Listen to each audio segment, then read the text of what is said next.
All players, I'm very sorry. None of you was able to come up with a correct response. As you'll recall, the Final Jeopardy category was blockbuster showdowns. And so the correct Final Jeopardy question is, are you ready for some football? The Dallas Cowboys are the reigning champion of the NFL. They have won the last 2 Super Bowls. But like a boxer defending his title, they have paid the price with their flesh and blood. This season's title defense has taken its toll on the Dallas Cowboys. Every opponent wants to be the team to knock out the champions. Quarterback Troy Aikman has taken blows with concussive force. But the Cowboys continue to get up off the canvas to win round after round. Even when we've been down or we've been in close ball games, we have the confidence, and all great teams do, have the confidence that we're going to be able to pull it out, and somehow, in some way, somebody is going to make a play that's going to get us over the top and get us back on track where we need to be in a game. And that's the belief that we have, and more times than not, that's what happens. The title belt is still in Dallas, but the pounding will continue tonight as the New York Giants stand in against the Dallas Cowboys on ABC's Monday Night Football. Skyline of Dallas, Texas on a beautiful southwest November evening at a few miles from the heart of downtown Dallas, Texas Stadium and the familiar hole in the roof. Texas Stadium, home of the Dallas Cowboys, is sold out tonight for the New York Giants. Hello again, everyone. Frank Gifford with Al Michaels and Dan Dierdorf. Happy you're with us tonight. The Cowboys and the Giants, the 2-time Super Bowl champion Cowboys, they're on another roll. They are 7-1 in the season. The only glitch on their record was an overtime loss to the Detroit Lions right here on a Monday night 7 weeks ago. But still, they have to look over the shoulder. Philadelphia, should they lose tonight, will fall into a tie with the Dallas Cowboys in the NFC Eastern Division. Meanwhile, the Giants have lost 5 in a row, while the Cowboys have won 5 in a row. The Giants got off to a good start. They won their first 3, even though they were hit hard by free agency during the offseason, losing a lot of players. But during their 5-game losing streak, a lot of other problems have cropped up, Al, and that's been compounded by the fact they come into tonight needing everybody, and they have a lot of injuries in key positions. Frank, expectations were raised when they won those first 3 games. People thought this was a 500 team. Now they've come crashing back to the surface. Dan Reeves says, my frustration is we just haven't played well at all during those 5 games. Indeed, they haven't. The young quarterback, Dave Brown, has thrown 3 interceptions that have been run back for touchdowns. The Giants have been on the short end of a lot of dubious officiating calls. And last week they committed 14 penalties in an overtime loss to Detroit. So how can the Giants possibly win in Dallas tonight? They simply don't come close to stacking up in terms of talent with the Cowboys. Their best chance to win tonight is simply this. The Cowboys are looking forward to their game next Sunday in Candlestick Park in San Francisco. So while the Giants are having problems then, the Cowboys, it doesn't matter whether it's a coaching change or free agency or a salary cap, they just keep on rolling. Al, they were the best team in 1992. They were the best team in the National Football League in 1993, and at the halfway point of the 1994 season, they are still the best team in the National Football League. When you're trying to dominate, what you start off doing is trying to dominate your division. Well, the Cowboys tonight are going for their 12th consecutive win in the National Football Conference's Eastern Division, a very, very tough division. Look how they've dominated over the last 2.5 seasons, including the postseason and regular season. They are 38-8 in the last 2.5 years. I think you'd call that domination. Now let's look at the game tonight. Specifically, what is good news and bad news for the Giants? The good news would be that Jay Novacek isn't going to play. You can double up the outside receivers. The bad news, Emmitt Smith is 334 yards behind Barry Sanders. He desperately wants his 4th consecutive rushing title. And for more news, Dan, let's go down to the field. Lynn Swan has Giant wide receiver Mike Sherrard. Al, thank you. Mike, with the team's record 3-5, how important is it for this team to not just play well, but make the big play? That's the thing I'm thinking about right now, doing my assignments and making the big play. That thing will take a lot of pressure off the quarterback and hopefully help us win. The last thing Dan Reeves told this team before you came out here? He said to have a lot of fun, do our assignments, and we got to come out with the victory. Thank you very much, Mike. Al, we're ready for some football. Okay, thank you, Swanee. It's tough to have a lot of fun in Dallas because not many teams have come in the visiting uniforms and had fun here since 1991. The Cowboys in 91, in the 3rd year of the Jimmy Johnson reign, became one of the elite teams in the league. And then, of course, in 92 and 93, Super Bowl champions. Dave Meggett drops back to receive the kick along with Thomas Lewis, the rookie. Chris Boniol to put it in the air. Flashbulbs popping at Texas Stadium, and the game is underway. Dave Meggett from the 10-yard line, and good Cowboy coverage as they stop Meggett up at the 22, a 12-yard run back. Brock Marion in there on the tackle. Dave Brown came out of Duke, played very sparingly in his first 2 seasons as a Giant. Then when Phil Simms was let go, Brown and Kent Graham battled for the number 1 spot. Brown won it. Hampton and Rashid in the backfield. Sherrard and Callaway are the wideouts, and Cross is the tight end. Up front, the Giants with Jumbo Elliott, William Roberts, and Brian Williams. Scott Davis replaces the injured Lance Smith and Doug Riesenberg. And from the 22-yard line, Brown throws a wobbly pass too high and off the fingertips of the fullback Rashid. And there is Lance Smith, who has played in 123 consecutive games, made 121 consecutive starts, each the longest streak in the NFL. That ends tonight. Tolbert, Maryland, Leon Lett, and Charles Haley, the front 4 for the Cowboys. Edwards, Jones really coming into his own. Smith is very fast. Smith and Brown are excellent corners. Washington and Woodson, the very hard-hitting safeties. The Giants, 2nd and 10 from the 22. The sole setback is Rodney Hampton. Nothing there, but he bounces off and turns no gain into a 6-yard pickup. Darren Smith with the tackle. It'll be 3rd down and 4. So there's no question the Giants desperately would love to run the football tonight as Dave Brown takes the calls coming in from the sideline. Danny Reeves providing most of the calls, getting help from offensive coordinator George Henshaw. And Reeves, make no mistake about it, he controls the offense. But the Giants are 28th and last in the National Football League on offense.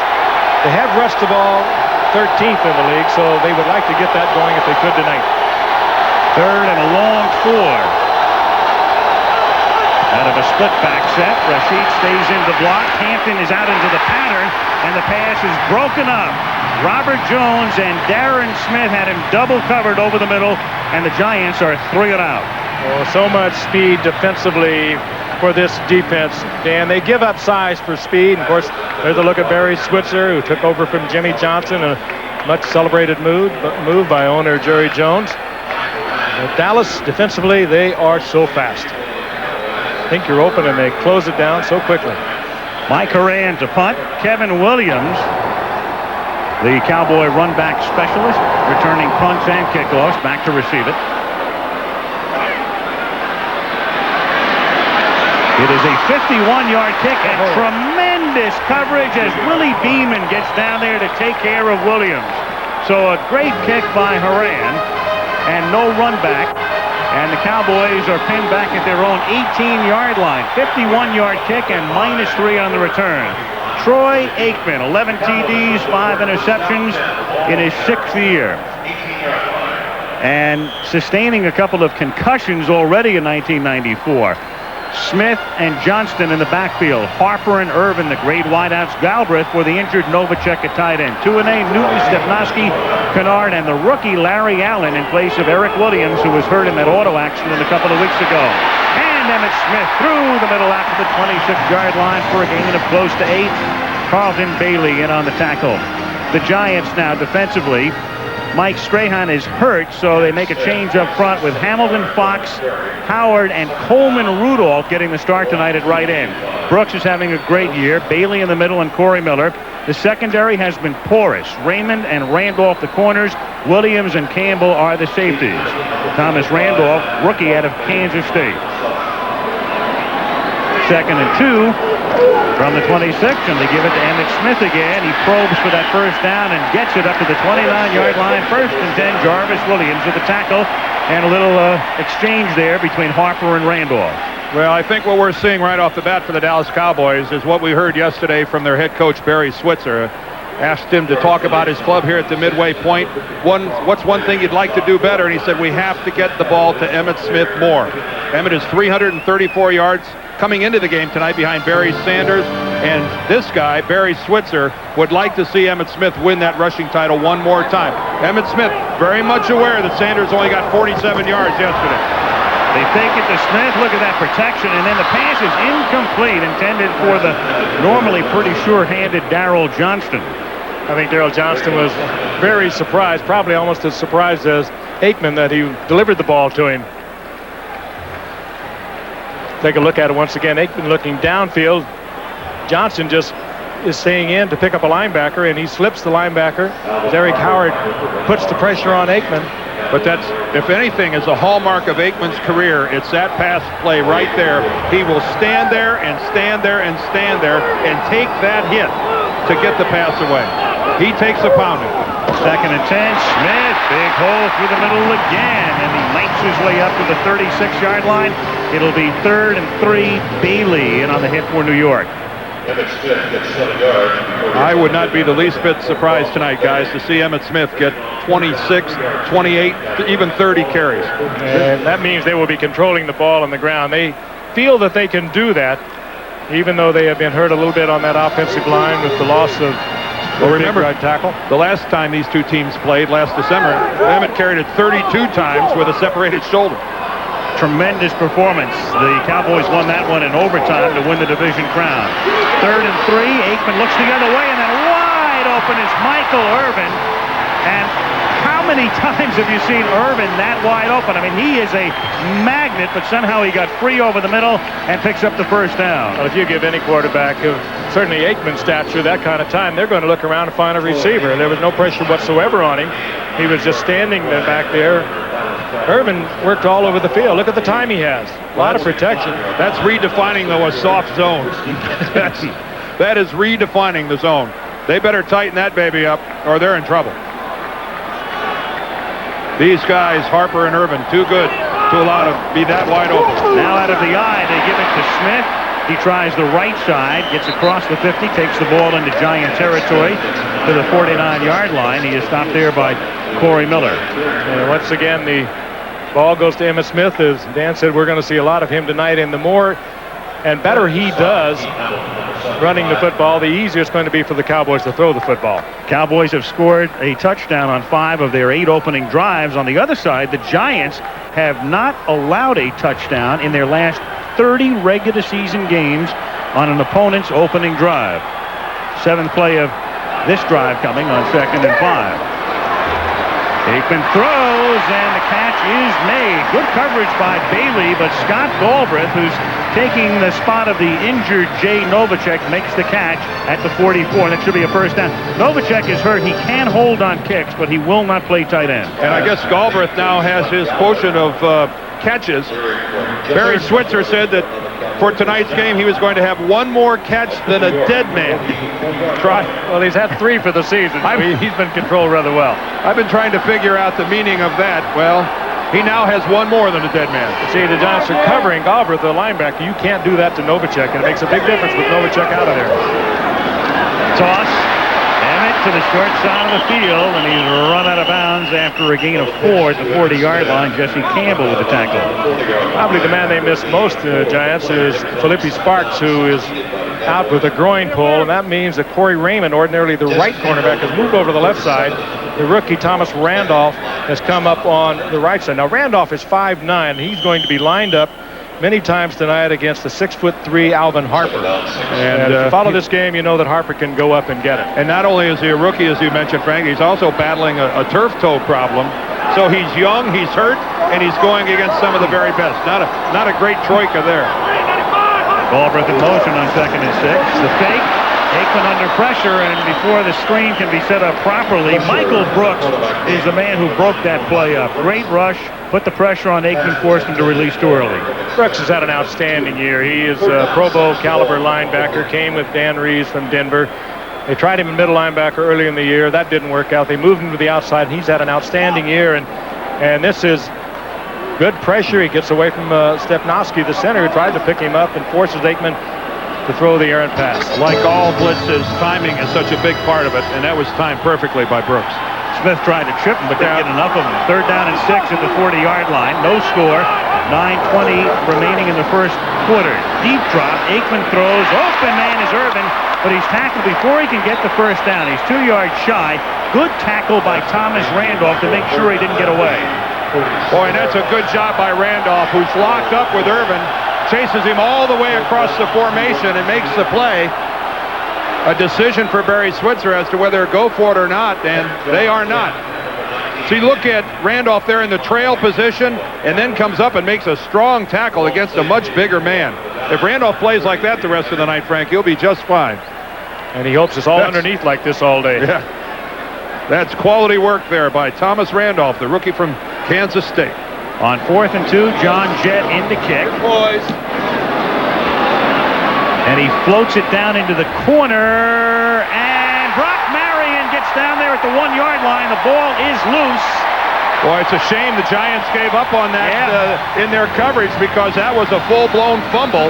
Looks like Kenny Gant is hurt and down on the field, but that was a free football. And they'll take it at the 1.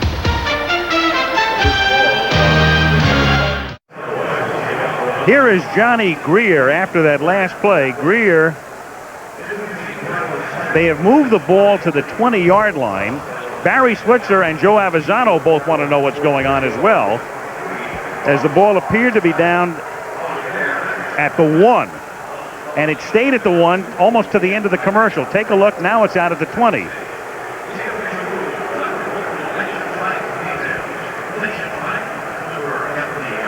Avezzano is really exercised. I think the ruling was that they had Cowboys had stepped into the end zone with the opportunity to make a fair catch on the kicking team. It's 15 yards from the spot of the foul.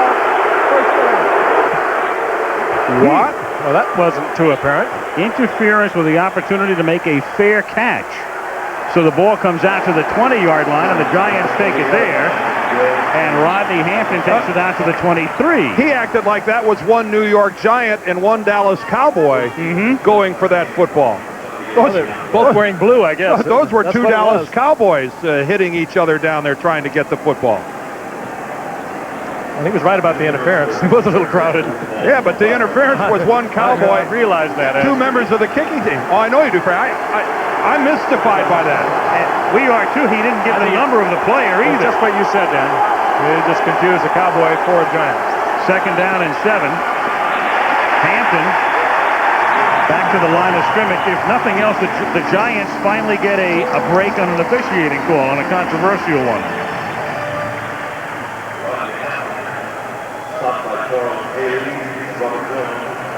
So it'll be 3rd down and 7 at the 23-yard line. Arthur Marshall comes in offensively for the Giants. He's been a big man, even though he's only caught a few passes. He's been a big man on 3rd down. He came also with Dan Reeves from Denver. There he is. And he'd like him on 3rd down. Dave Meggett works well out of the backfield on 3rd down. No score, 7:15 to play in the opening quarter. 3rd and 7. Brown chased out of the pocket, looking, seeking that first down, and has it, and slides to a stop at the 32-yard line. Fine move by Dave Brown, who has a real bad turf toe. He plays in a lot of pain. Now, this was earlier on that. Let's go back and take a look at this. I think we're saying that it's going to happen right over here. Let's take a look at this.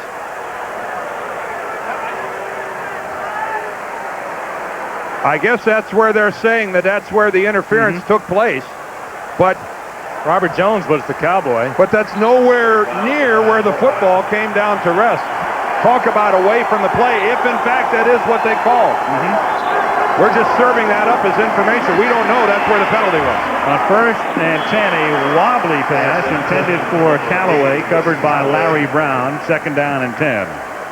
Got a good look at Dave Brown. Every now and then he gets into a bad habit of side-arming the ball. He's been working on his technique. He works on it. He concentrates on it. He has a tremendous arm.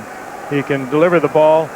But every now and then he gets a little sloppy with the delivery, and you saw it there, the ball coming down. And when you do that, you throw it from low. The trajectory will take it into a high spiral, and that's what he's thrown a couple times tonight. 6:20 to go, first quarter with no score. Hampton gets taken down from behind by Chad Hennings.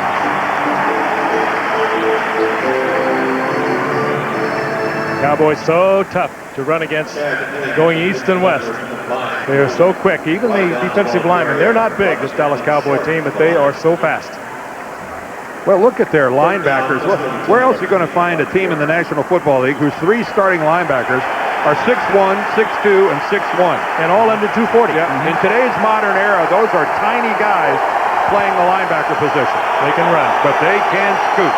3rd and 10. That means Leggett's in the game in the Giant backfield. He stays in the block. He takes Bates out of the play, and the pass is lofted too deep, intended for Arthur Marshall. Woodson with the coverage. Darren Woodson right there and forcing Dave Brown to overthrow, but Woodson, who plays like a linebacker, he was a linebacker at Arizona State, as a matter of fact, had pretty good position on Arthur Marshall, and Dave Brown had to throw it away. Well, he tried really to get it in. He just couldn't. Yeah, he really forced Brown into throwing it really correctly for the quarterback. He had to throw it high. He had to throw it long. Woodson took away everything underneath. Mike Horan to punt. His last kick was 51 yards. Whoa, look at that. This is a beauty. This is 58 yards and fumbled by Williams, who comes back, skirts the sideline, and is finally brought down at the 32-yard line by Brian Kozlowski. Well, the one thing about it, when you kick it that far, the problem is when the receiving team muffs it, you're too far away from them to pick it up. Well, I see the officials conferring. I don't see a flag, but clearly there's a personal foul indicated now against the Dallas Cowboys.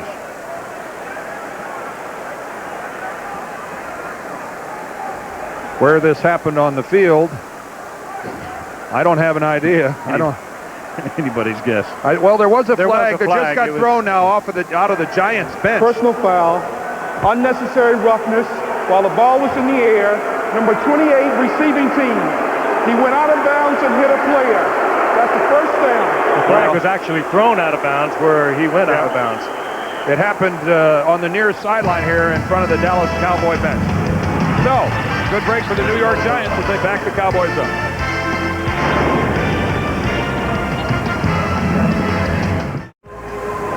Hey folks, look down here at the bottom of your screen. This is Darren Woodson. This is where he gets called, and it's for this hit that's coming up right there. And that's the personal foul, and it looked to me like when Woodson made that hit, his feet were still in bounds, and it looked to be right on the edge. That's a mighty tight call in my estimation. So it moves it back to the 5 and negates a 20-yard run back and pins the Cowboys deep, but Emmitt Smith gets them out of a hole out to the 15-yard line, close to a first down. Michael Brooks and Corey Raymond in on the tackle. Take a look at the blocking here by the Cowboy offensive line. An awesome double team by Nate Newton and Mark Stepnoski. Pretty good job by the rookie, Larry Allen, too, standing up Keith Hamilton to keep him out of the play. That's as good a double team as you will ever see by a center and a guard. They took their guys 6 or 7 yards off the football. Second and a short one. And Emmitt Smith on his 7th carry picks up a first down, gets it out to the 20-yard line. Thomas Randolph makes the hit. ABC's Monday Night Football is being brought to you by Southwest Airlines. It's just plain smart to fly Southwest, the low-fare airline. Chrysler and the new Chrysler Cirrus Sport Sedan. And Beechwood-aged Budweiser. It's always been true, this Bud's for you. Well, it's so important for an offensive team to bang their way away from their own goal line, and the Cowboys did that rather effortlessly, picking up a first down. Smith came into the game averaging 4.1 per carry, 6.1 tonight. Aikman, despite skidding on his back foot, gets it off to Johnston and to a chorus of Moose, his nickname. It's a 5-yard gain to the 26. Bailey and Raymond in on the hit. Emmitt loves playing under the lights on Monday Night Football. He's played 6 games in his scintillating career, and he's averaged 6.1 yards per carry on Monday night. And there it is. Those who have carried at least 100 times in the history of this series: Smith, James Brooks, many years with San Diego and Cincinnati, 5'7", and Eric Dickerson, 5'3". 6'1" for a former running back. I'm impressed. Yes. Second and 4. Here he goes again, and that's about an yard pickup for E. Smith after the 33, tackled by Jarvis Williams. He's on a course to improve that 6'1". Don's having a difficult time up front. What a great block by Nate Newton. Nate Newton's kind of nurturing a bad angle, but once he comes around the corner, Nate Newton, and that's Newton right there, who gets right inside on Carlton Bailey and eradicates him. Newton, the all-pro left guard, playing hurt, but playing well. First and 10, Dallas at the 34. Still no score. 2:45 to go in the quarter. Toss to Emmett Smith, and this time he is corralled and tackled for no gain. Coleman Rudolph, playing for the injured Mike Strahan, makes the stop. Rudolph, a former Jet, picked up after the season began on waivers. Rudolph's father, Jack, was a roommate of Dan's brother at Georgia Tech. And Dan's kind of followed his career, and his brother Jack played at Miami, and they kind of kept track of each other. And actually, the Giants wanted to draft Rudolph. There's Strahan right there. He's got a he's replaced. Got a pair of sacks on the season, and boy, when you've lost 5 in a row, you just can't afford to have very many of your starters sitting over on the sidelines. But tonight, the Giants unfortunately have 3. On second and 10, Aikman with a familiar deep drop, and then bullet pass to Irvin, and somehow he escapes, but that escape costs him about 5 yards as he's corralled finally back on the other side of the 50 at the 49. I know one thing, the Giants acted like that was Herman Moore, and they had a second shot at him. Randolph, again, locked up with one of the toughest receivers ever to play this game, to play man for man, Michael Irvin. Over in the left side, Aikman looks off Randolph a little bit. He hesitated for a moment, and Irving was there. It's a 15-yard gain. Cowboys at their own 49, first and 10. A little dump off now to the safety valve, Emmett Smith, and he takes it across the 50 to the Giant 47, a gain of 4. 1:31 to go, first quarter. No score. Al touched on it earlier. So much concern about Troy Aikman and the problems he's had. Of course, he had the concussion in the championship game a year ago, the NFC championship game. He doesn't remember that game. And, of course, here in Dallas, they remember Roger Staubach, who retired before his career was really over, mainly because he started getting more frequent concussions. And so there's a lot of concern. And Troy Aikman has helped us focus on that concern. Second and 6. Smith picking, threading, and moves to the 39 as only he can do behind a Darrell Johnston block and a first down. I guess took out Brooks. I guess you could call that a good lead block by a fullback. He's really blossomed into one heck of a receiver, but he got into this league by lead blocks like this. Here he comes right at you. He comes around the block by Kennard, and then look at the perfect positioning as he gets into Michael Brooks, right below the waist, and puts him down on the ground. When you could take a Pro Bowl linebacker out, knock him off his feet, you're doing a good job as a running back. Well, Frank's blocking. You know, he hit him in exactly the right spot. Right below the belt, mid-thigh, put him down. 9th play of this drive, and the pass is caught at the 22-yard line by Michael Irvin, and that's a first down on an 18-yard pickup. So the quarter will end in the quarter. Dallas with 119 total yards, and the Giants with 15. But the score is 0-0. And Monday Night Football returns after this message and a word from our ABC station. At the end of the first quarter of play on ABC. You guys get home and vote, okay? Second quarter. Aikman begins on first and 10 by throwing in the end zone. Touchdown, Alvin Harper. You know, Frank, nobody will believe me, but I'm going to say it anyway. Before the play, Frank nudges me in the ribs and taps his spotting board right on top of number 80. And why not? It's where the Cowboys love to go to Alvin Harper, his leaping ability, and what a year he is having. You link him up with a 5'9" rookie from Kansas State, a good athlete, no chance out there. However, you got him locked up all alone. He knows he has help on the inside, and too far and too late was Jarvis Williams.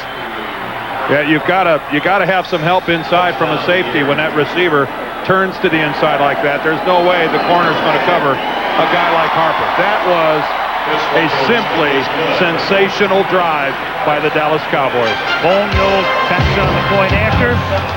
Harper with a slam dunk. They go 95 yards in 10 plays. 7-0 Dallas.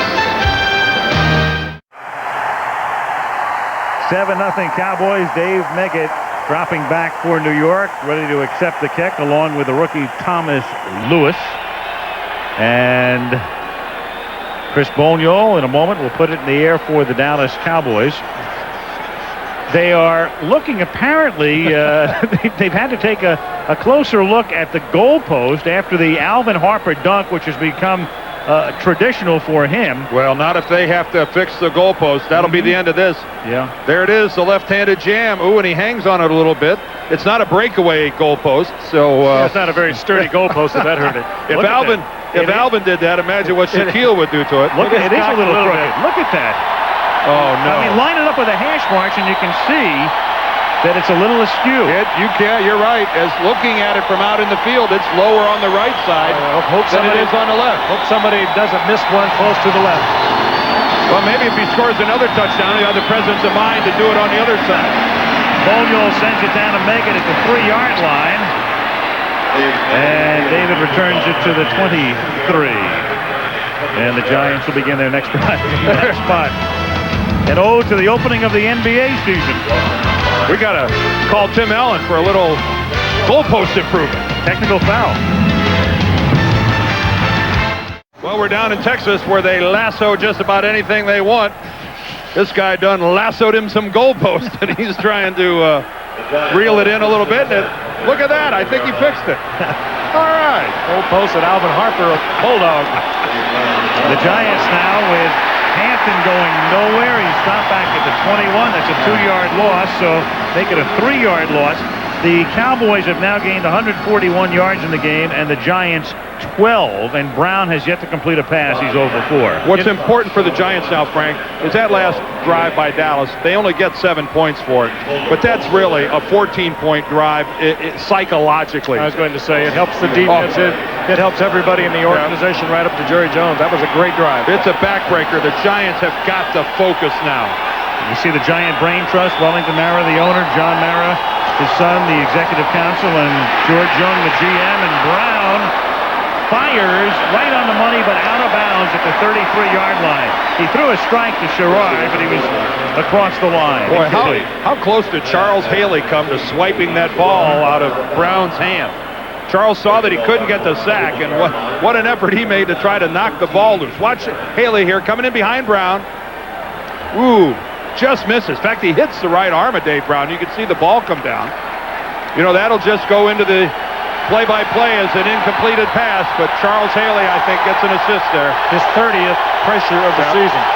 3rd and 13 from the 21-yard line. And Brown, despite like a 3.5-man rush, still goes down. Chad Hennings drops him, and Brown is now 0 for 6. And Dan Reeves' look reflects that. Hennings has really started to come on. They have had to use him a lot more this year.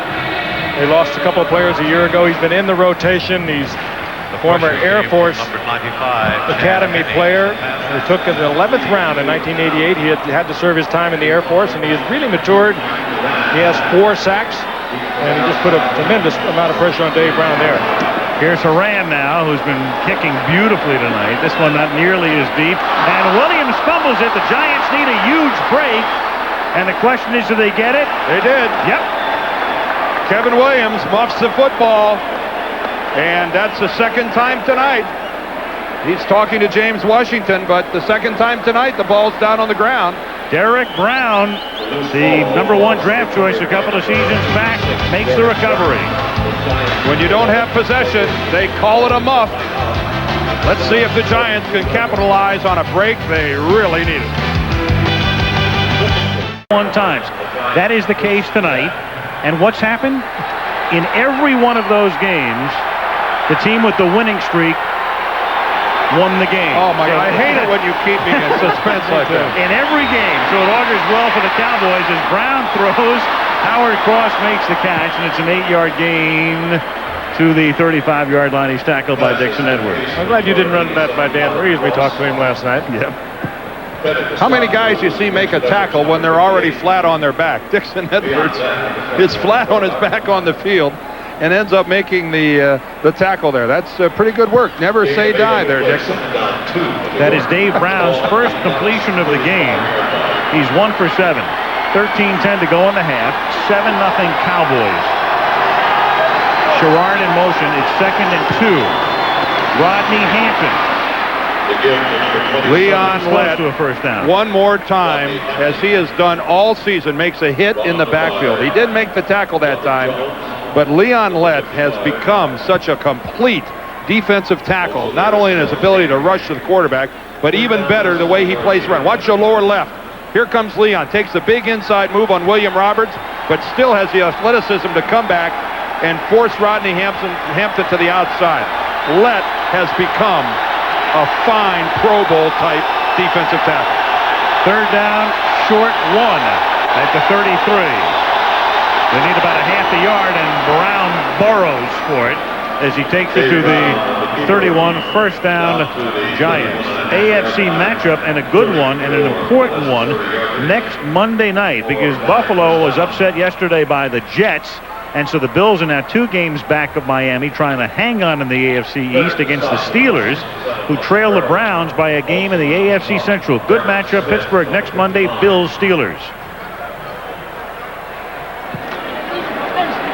Big first down for the Giants.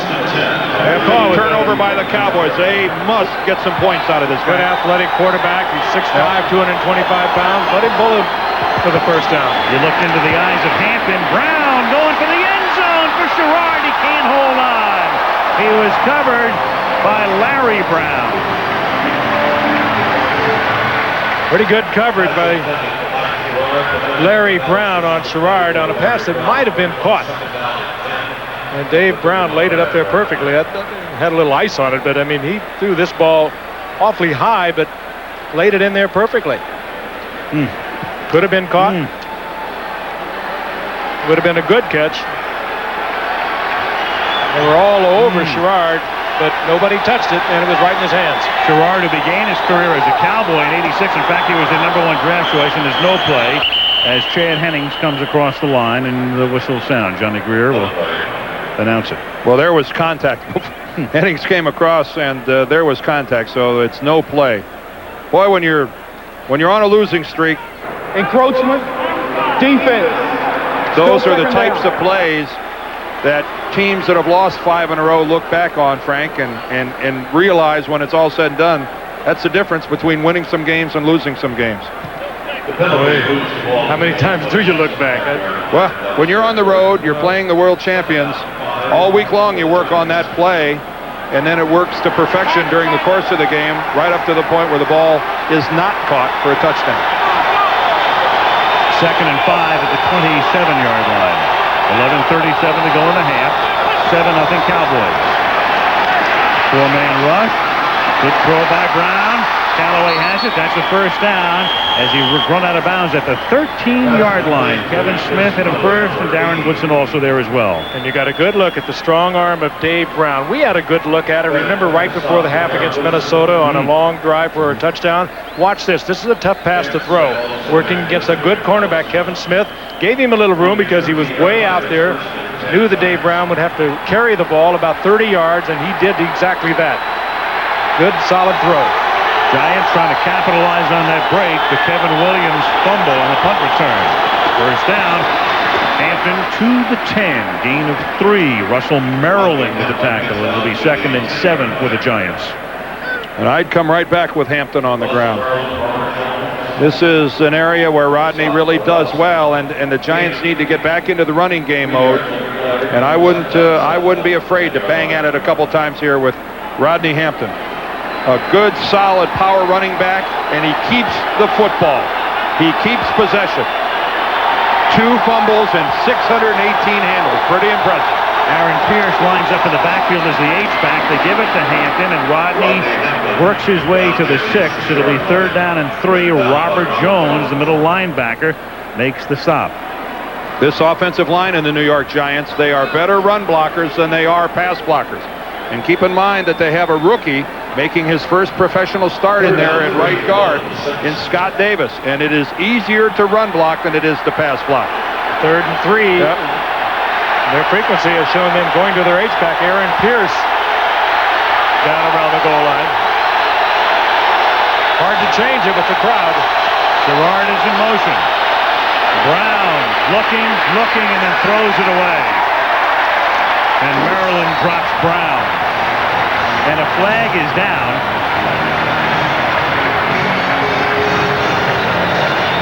He might have put it back in his, but the Giants are indicating it should be against the Cowboys, and the officials are conferring.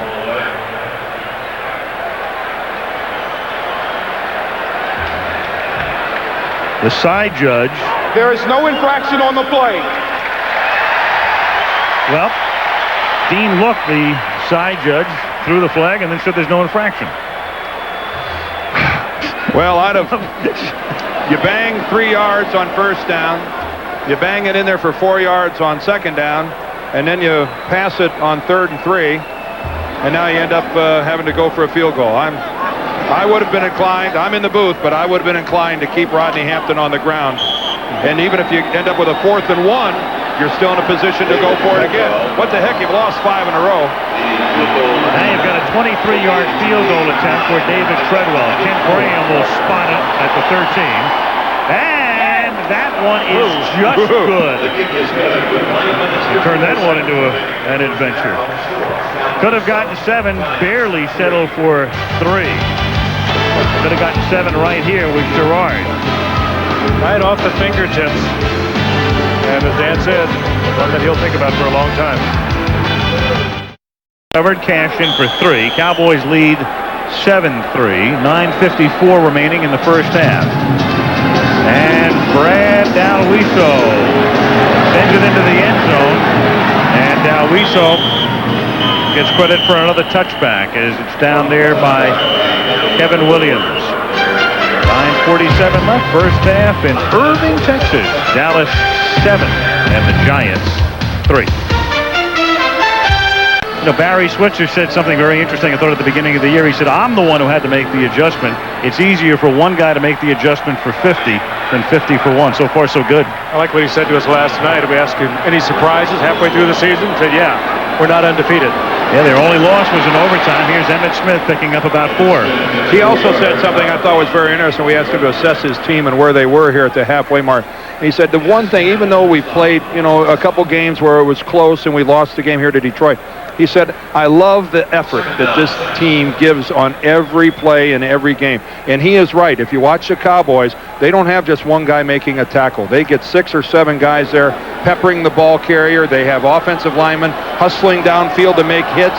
He used the term football character. This team has it. And offensively, it's Emmitt Smith. They've got a lot of character offensively as well. And don't forget, they're minus Norv Turner, who was their offensive coordinator, now the head coach at Washington. They brought in Ernie Zampese, who in effect was the mentor for Turner. And had recommended Norv Turner when they had called him to come here 4 years ago. Ernie with the 3 pens. And the guy who should get some credit here for this offense, and the mentor of Ernie Zampese, Don Coryell. Don Coryell, in his passing game, it lives on here in the National Football League in a big way. 3rd and 2 from the 28-yard line, and Moose Johnston. Darrell takes it to the 30, and that's a first down for the Cowboys. ABC's Monday Night Football is being brought to you by Beechwood Aged Budweiser. It's always been true, this Bud's for you. Braun Electric Shavers for the world's most recognized shave.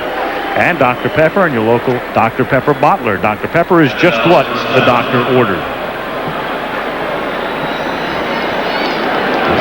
Wild-looking structure, isn't it?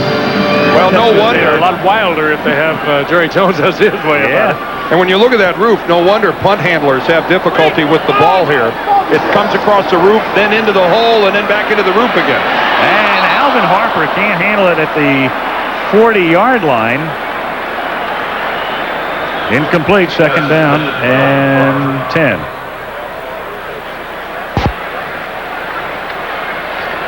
Alvin Harper up at the top, a little limp. You almost favoring that left foot, it looks like. This ball is one that should have been caught.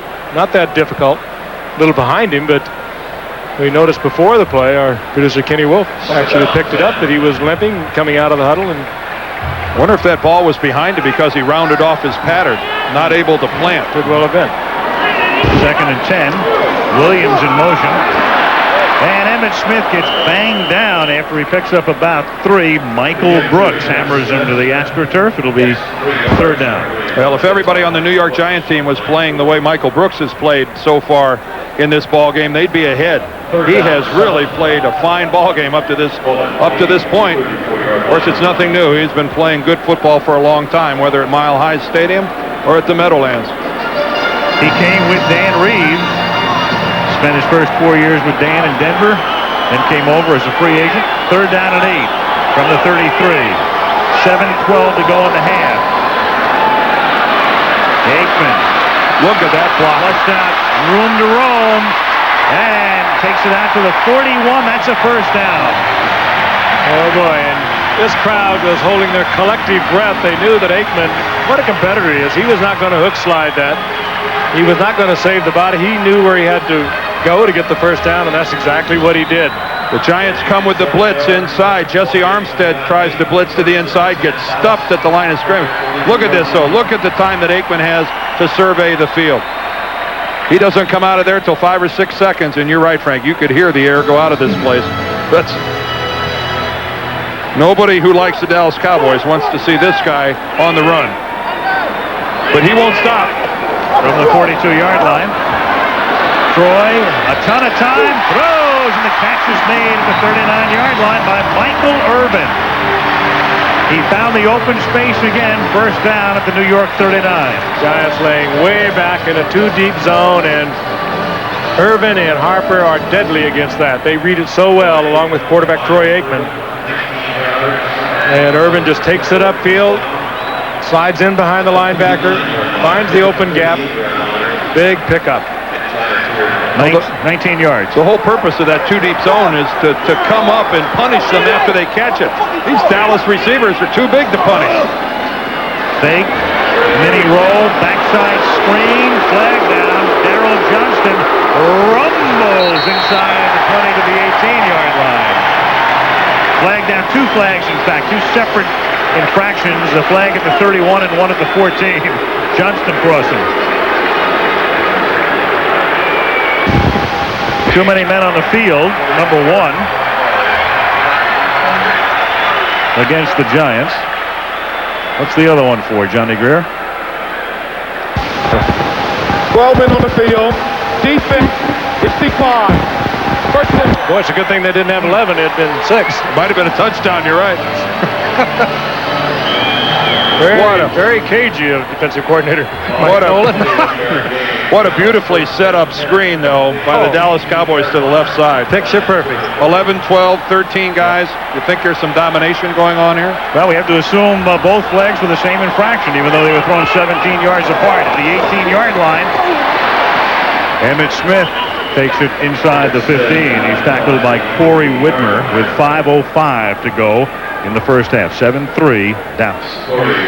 Cowboys move into that area where those big wide receivers just terrorize your cornerbacks. There's Mike Nolan. And I'm sure Mike Nolan and everybody in that Giant defensive huddle is well aware of the fact that they are pressed right into a corner. This is a football team that can't afford to fall behind Dallas 14-3. They need a big play, and they need it badly. Movement. Play stoppage. Well, how many times have we said it? Like John Elway, Troy Aikman has a good hard count. He goes soft for a long period of time and then gets you into a situation like this where you want to pass rush, and he gives you that hard count, and here you come. false start. 73 offense. He even got his own man. Prior to the snap. Still 2nd down. It's Larry Allen. He's the rookie out of Sonoma State, small school in Northern California's wine country, taking the place of Eric Williams, who was badly hurt in that auto accident a couple of weeks ago. And he's filling the shoes of probably the best right tackle in the National Football League in Eric Williams. Take a look at the accuracy of Troy Aikman as he moves down the field. And in the red zone, 69% accuracy. He gets better as he gets closer to the promised land. In direct contrast to the rest of the league, Moose Johnston seeks that first down and has it at about the 7-yard line. Yeah, that statistic we just showed you is really remarkable when you consider how much more difficult it is to pass down there as the field gets smaller as you go. His two outside men really help him too. And Michael Irvin and Alvin Harper with Jay Novacek in the game. What an awesome threesome they are. And watch Johnson. Throw this guy in there too, Frank. He just looks for a blue jersey to hammer. He knows he's going to get the first down, but he loves to run into people. Johnston is a very dangerous receiver on this team as well. There's Irvin lined up to the left. First and goal at the 6. This is the 11th play of the drive, and it's Emmett Smith who tripped and gets to the 3-yard line. Oh, he just slipped looking for that cut. I think you got a good look at it. What he saw, he wanted to plant that right foot, slash it back. He would have been in the end zone, only he slipped. I think he saw a real good shot at it. Take a quick look again. He sees a little gap. He tries to take it back right through that little hole there. Loses his footing behind the block of Nate Newton. Yeah, he almost ran into Newton. I think that was what caused him to make that, I think, maybe a little more severe move back to the inside than he wanted to. He found himself crawling right up the back of Nate Newton. And what a sizable back that is.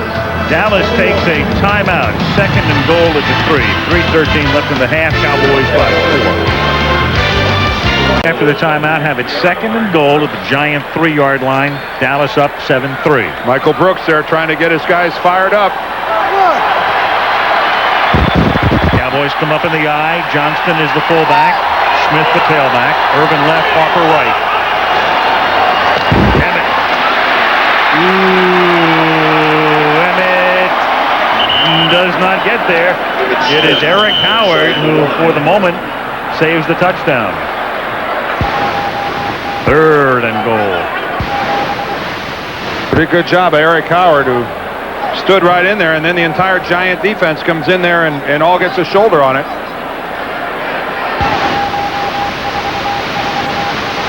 Smith now with 16 carries and a half. Following the lead block again of Johnson.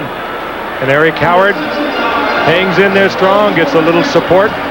Coming up there is Tito Wooten. 22 will go again. Third and goal, and there he goes for his 10th rushing touchdown of the season. Tommy Agee led the way, the fullback for Emmitt Smith. 17 carries tonight for E. Smith. And the Cowboys go 80 yards in 13 plays. Jim Brown is the other player in NFL history with 10 or more TDs in each of his first 5 seasons. Brown did it in his first 7, and Emmitt Smith tonight with 10 TDs for the 5th consecutive season. Well, Tommy Agee's the motion man. Daryl Johnston makes the key block that puts him in the end zone. This is a football team with a whole bunch of good football players. They just come at you in waves. Man, they are good. Go in the half. Al Michaels, Frank Gifford, Dan Dierdorf, Lynn Swan working the sidelines. Dave Meggett back to return the kick. Chris Boniol, who tacked on the 14th point. Dallas leading 14-3, sends this one down to the 4-yard line. And this is Thomas Lewis, first-round draft choice out of Indiana. And after a nice little hesitation move, he takes it out to the 38-yard line. Darren Woodson runs him out of bounds. It's a 34-yard run back. Well, tomorrow night is election night, and ABC's primetime lineup features Full House, Home Improvement, then a brand new Home Improvement follows that. Grace Under Fire with Brett Butler, and the 94 vote with the unparalleled combo of Peter Jennings and David Brinkley, bringing you right up to date on election night tomorrow right here on ABC. I am delighted tomorrow night is here.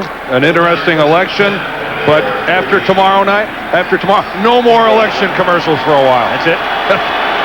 We all need a break. From the 38-yard line, Brown. His pass is not handled. He didn't control it inbounds. Chris Callaway did not. Nor did he argue it either. Chris Callaway knew he did not have control. The official standing right there. Good move by Callaway. Good timing by Dave Brown. You can see for yourself he never did control it. Official right on top of the case.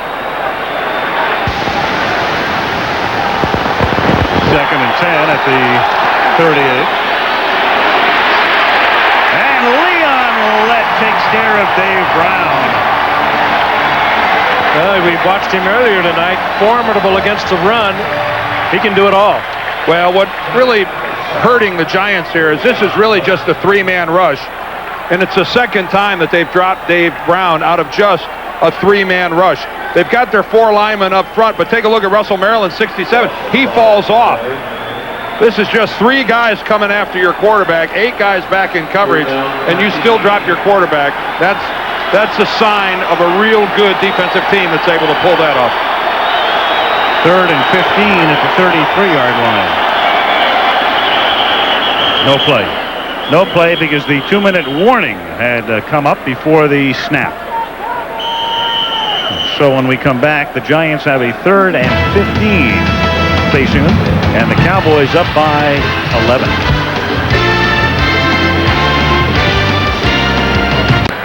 I'll tell you, she'll take him home or her home. Guarantee you. I wonder it'll wake up. Does that count toward the paid attendance? Is it like the airline? Look at this. I don't know. Quite a fashion statement. 3rd down and 15 at the 33. At the 2-minute warning after Leon Lett's first sack of the season. Dave Brown dropping back, pressure.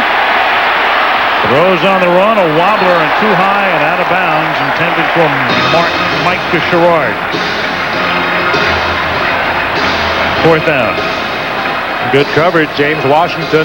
Both these safeties for Dallas is so good against the run, Washington and Woodson, but they also can offer good coverage back there. That time Washington just took the receiver out of it, and Dave Brown had to throw it away. And Washington, of course, so memorable of last year's Super Bowl with the great play, the touchdown on the fumble. But those two safeties, Woodson and Washington, are tough. Moran to kick, Kevin Williams to return it. Fair catch is called for. 42-yard kick. Kevin Williams hauls it into the 25-yard line, and so Aikman will go to work with 1:46 and 2 timeouts at his disposal. Well, you wouldn't be watching this game if you didn't realize that 1:46 for Troy Aikman and the tools at his disposal, along with a couple of timeouts, is more than enough for the Cowboys to add to their lead. Beautiful shot there of Texas Stadium here in Irving. Jerry Jones has his way. Yep. That shot will be history someday. This place will look more like Azteca Stadium in Mexico City than it will. Got to go up with it and down with it and close it up. Panels opening and closing. I believe the up, down, all around applies. We'll talk about that in detail in the second half as Emmitt Smith goes nowhere. He wants to increase the capacity here, does Jerry Jones, to 105,000. Theme park, a memorabilia, Cowboys memorabilia area. Guy acts like he's got a pretty good ball club here. So. Yeah, it's like 2nd and 10. Here's Aikman, dumps it off underneath.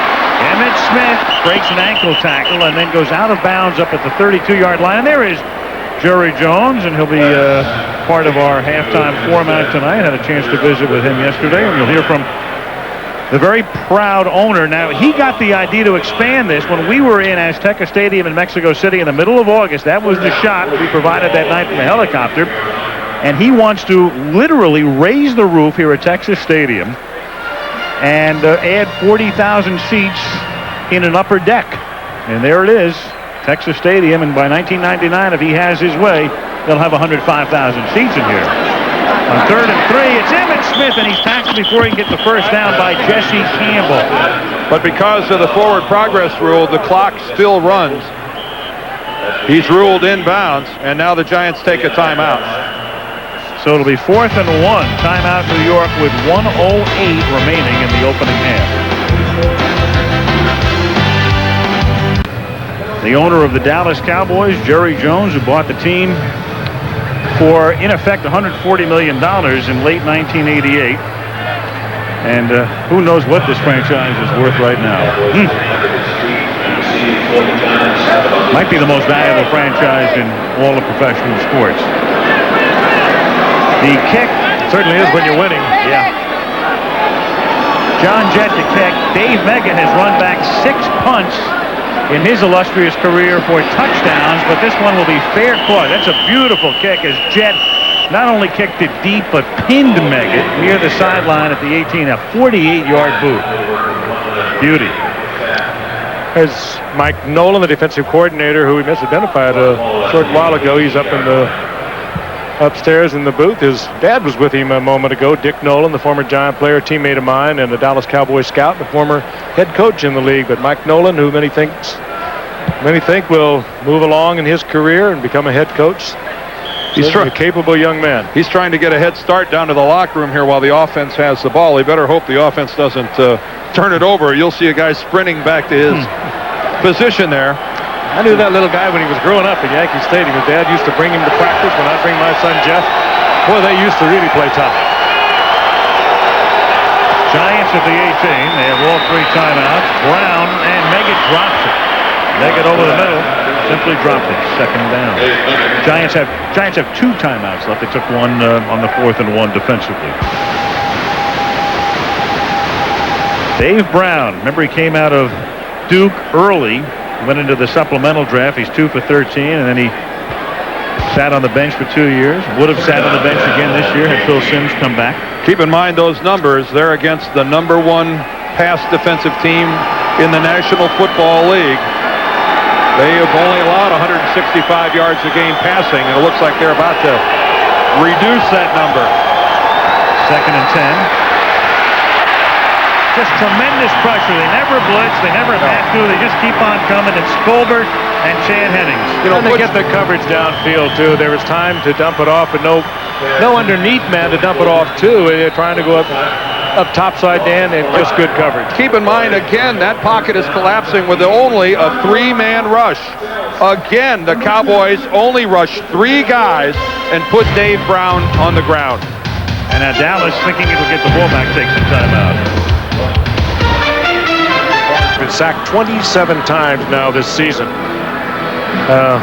So he may be young and inexperienced, maybe picks the wrong receiver from time to time. He has made those mistakes, but he's not being protected either. No, I knew, believe me, as a former offensive lineman, when you gave up a sack to only a 3-man rush, you had your dauber down about as far as it'll go. And the Giants tonight have given up 2, maybe even 3 sacks to only a legitimate 3-man rush. 3rd and 15. The Cowboys took that last time out to conserve time. They have 1 remaining. 46 ticks left on the clock. Oh, Brown has to dump it off to Meggett. He gets a block. He scoots out past the 20, gets banged down to the 23, but is considerably shy of the first down, and now Dallas takes a timeout again to stop the clock on 4th down. 34 seconds remain. Dallas does not have a timeout left. Yeah, those few yards may be precious ones for the Giants. The Cowboys taking these timeouts because they figure they had time to get the ball back into field goal range, or for that matter, get a deep one off to either Harper or Irvin. And you again see the pressure on Dave Brown. Sacked 27 times, but boy, how many times has he been hit this year?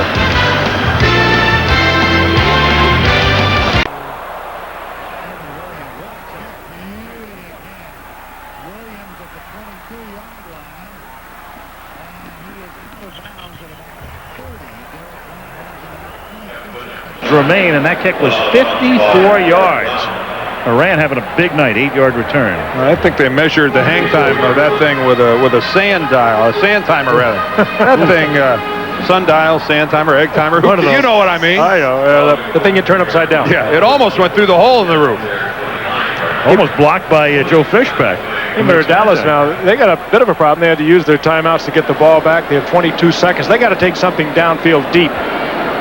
Good acting. They don't there have a lot of time to work the ball downfield. They got to take something deep, and the Giants may give them that. They've been laying off that 2-deep zone and giving them a lot of room to roam right in the middle. Cowboys without a timeout. They lead by 11. Aikman fires, and it's Irvin making the catch at the 48, but they can't stop the clock. Now Aikman's going to have to come out and down it, I would, at this point, even if they can get that play off. They lost about 5 seconds with somebody shooting the ball all the way across the field. I don't know who gave that ball a good pitch, but it was advantageous to the New York Giants. Oh, actually, I think it was Michael Irvin himself who tossed the ball, and it kept on rolling. Took a carpet bounce, and it did cost the Cowboys a few seconds. And they almost got to throw this one up for looking for the penalty down around the end zone. Well, if you're going to toss one up in the air, I'd be looking towards Alvin Harper. Well, it's looking to the left-hand side. You've got Trips, you've got Williams, you've got Irvin, you've got Harper, and you got Aikman throwing in that direction. It's a jump ball, and it's knocked down. And the Cowboys want a flag, and Irvin is screaming at the side judge. Jarvis Williams knocks it down. This is an exciting play. It's become a major part of football. We've got an injury. Obviously a dangerous one. Yeah, we've got a guy who's still down for the Giants in the end zone, I believe. All right, here's Harper, number 80. Harper is a high jumper out of Tennessee. He does get hit. 3. He really does get hit. He gets hit by number 29, Tito Wooten. He's gone to the locker room, so that takes care of that. So the half ends. In the half, Dallas outgains the Giants 252-45. Another look. The Cowboys going to the locker room up by 11. That's interference. And there's a fight on the field here before we go to a break, as all of a sudden this breaks out. Look out. Look at this. And you've got... Boy, and those are... Jarvis Williams was right in the middle of it. I know that. And there are a bunch of, I believe, high school cheerleaders down there getting ready to come onto the field. And I don't think this is quite what they expected to have happen right in front of them. And there's Charles Haley, the peacemaker. You would hope. Well, this isn't settled yet. The teams exit through different tunnels, but on the same side of the field. Well, the Cowboys are upset because there is no question Tito Wooten should have been flagged for interference. The only thing dumber than fighting on a football field is fighting on a football without a helmet. No, the fight is stupid. And Alvin Harper is shaken up. There he is. He's hurt. He is hurt. And that's the way the half ends, bizarrely. And you wonder what the officials, obviously they weren't looking at that collision, because that was very legitimate interference. 14-3 at the half. Back we come after this word from our ABC safety. Everybody, the man in the middle there, number 26, is Jarvis Williams. Now take a look at the gloved hand coming in. That's Michael Irvin, the Cowboy receiver, and that is where the fight starts. Now as the fight begins to move, we're going to see something interesting here. We're going to see James Washington, the safety, get involved.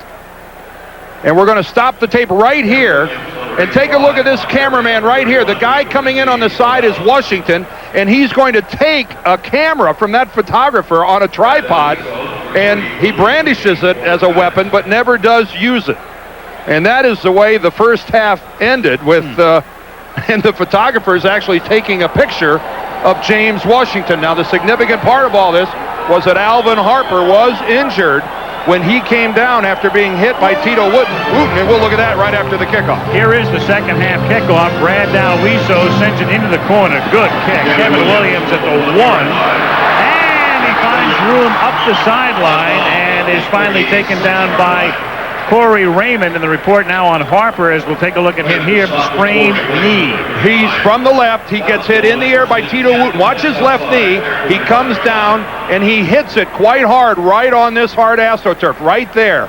You see the left knee. It hits the turf pretty hard, and then he gets rolled up after that. I think it was the roll-up, Dan, that probably hurt the knee more than coming down on it. It's hard to tell, Frank. It's hard to see what happened in that melee afterwards. No penalties were assessed. And the teams finally went up their respective tunnels. Here's Johnny Greer, who gets a little feedback on his referee's microphone. He's looking skyward. He's looking at, well, they had to, they lowered that apparatus for the halftime ceremony, and now they have to raise it. It's a pretty good idea. And I would not be standing underneath it while they raised it. The way Mike Coran has been kicking tonight, they better get it up there. So, again, the official word is that Alvin Harper has a sprained left knee. We do not know whether he'll be back or not. Chances are he probably will not be. Well, they're getting thin in receivers. Yeah. Jay Novacek is out of the lineup. The stomach injury, but the big man, Michael Irvin, is still there. Well, their only other wide receiver is in the ballgame right now, Kevin Williams, who returned that kickoff. And here is Emmitt Smith, and sometimes he's all you need. He takes it to the Giant 45-yard line, tackled by John Booty. Oh, that is vintage Emmitt Smith. Give it a little head shake to the outside, break it back to the inside, always looking for the inside cut. So Kevin Williams will pick up the slack now with Harper gone. Getting a good block by Larry Allen, the rookie on the right side against Keith Hamilton. Now watch this slash for about 3 or 4 more yards back to the inside. Dallas leading 14-3. 2 touchdown favorites coming in. And Emmitt Smith probes the middle and doesn't go very far. Eric Howard is there to help break it up. Smith picks up a couple. The Cowboys have a couple of youngsters at the wide receiver position, but they're inactive for tonight's game. Corey Fleming and Willie Jackson, 2 guys that are on the Cowboys roster, but are normally inactive as Barry Switzer chooses to dress only 3 receivers, Irvin, Harper, and Williams. Williams has played in their 3 wide receiver set. He only had 7 receptions coming into tonight. Well, he's a good receiver, particularly good on the short routes when he can run after he catches the ball. 2nd and 7. Beautiful block thrown by Smith. Johnston makes the catch. He's at the 38. It'll be 3rd down and 3. Emmitt does everything. Stayed into, I think it was Michael Brooks who upends here as he stays in to block for Aikman. And Johnson with another reception, short of the first down by about a yard. One thing about Emmitt's block, when you are low, it's easy to go low. When you're only 5'9" to start with, you've got pretty good leverage, and that time Emmitt Smith did a nice job of chopping Brooks right down. Ron Stone is in at guard, replacing Derek Kennard. It's 3rd down and 2, and Michael Irvin gets free, makes the catch, and is out of bounds at the 1. Corey Raymond, the corner on that side, forced to run all the way down the field. Gets some late help from John Booty. He was man for man on the outside. He just got beat right at the line of scrimmage. He tried to play bump and run with one of the best in the business. He didn't even get a hit. And Irvin just flows by Raymond. He's looking for help from the inside. Booty late there, but that's Corey Raymond all the way, his problem. You know what gets lost in us concentrating so much on the Cowboy receivers is the absolute pinpoint accuracy of the balls delivered by Troy Aikman. Michael Irvin has gone back down to a knee as he was looking at him now, attempting to get up and head back towards the Cowboy bench. Yeah, Barry Switzer, boy, it must be fun to coach guys with that kind of talent. Boy, and a sigh of relief. You can hear all the way up through the booth from this crowd as Michael Irvin slow in getting up. But could you possibly have placed the football in any better position than Troy Aikman delivered that? And that's laces up, I think, Dan. Yeah, with the Paul Tagliabue label, just come on, that was absolutely perfect. I guess that's the 4th 100-yard plus receiving game for Michael Irvin so far here in the '94 season. And on the subject of 100 yards, Emmitt Smith has reached the century mark as well tonight on his 20 carries. And he might get his 21st right here. Chances are. The Moose will lead block. And there's Emmitt, touchdown Dallas. A cute little hop into the end zone. He was looking for somebody to hit him. 101. Big opening. Good drive block by Kennard. Larry Allen coming down from the right side.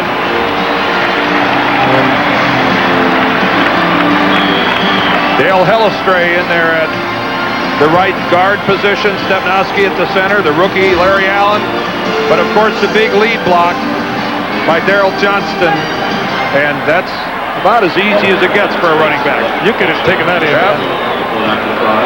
Chris Monio to the point after. Irvin takes it to the 1. Emmitt brings it home. Dallas 21, New York 3. 112 rushing yards for the Cowboys. That man has 101 of them. Darrell Johnston has carried 1 time for 3, and this guy, Troy Aikman, has carried 1 time for 8 yards. 21-3. The Cowboys on their way to going 8-1. Best record in the league. There's a look at Bill Bates on the coverage. Monio floats it down to the 2-yard line. David Meggett behind a wall of blockers out to the 26-yard line. ABC's Monday Night Football is being brought to you by the totally new Ford Contour, a world car for the 21st century. Merrill Lynch, for our clients, the difference is planning. The difference is Merrill Lynch. And Miller Lite, expect great things. That's what Dallas expects. That's a live shot. That's beautiful. Reunion Center in downtown Dallas, and the building's all lit up beautifully on a sparkling night. The weather here has been, in the word, spectacular over the last couple of days. 70 degrees around that during the daytime with very low humidity. First down at the 26-yard line. Rodney Hampton runs right into Leon left and Charles Haley. Doesn't appear to be much of a letdown here, even though they're protecting a lead, and Al used the word sparkling to describe the Dallas skyline, and I think that's a pretty good choice of words, Al. That is a live shot from the chopper. That's certainly not a letdown on that play. And talk about non-sparkling or just plain flat. The Giants, in that kind of night, that kind of 6-game losing streak. Rodney Hampton tackled by Jones and Smith. Defensively, we talked about the Cowboys and their offensive weapons. Defensively, they are also playing back to their 1992 season when they were the #1 defensive team in the league. They were second overall after 8 games, 9th against the rush, 1st against the pass. And this is a great football team on both sides of the ball. I'm sure a lot of San Francisco 49ers are looking on at this one tonight. Let's see how many guys Dallas rushes here. 3rd and 8, more than they normally do. Blitz is on, and Brown floats it and then throws too high, intended for Aaron Pierce, and is a flag down at the line of scrimmage. Pierce was complaining that he was held coming off the line of scrimmage. I think the Cowboys might have been in that neutral zone. They were.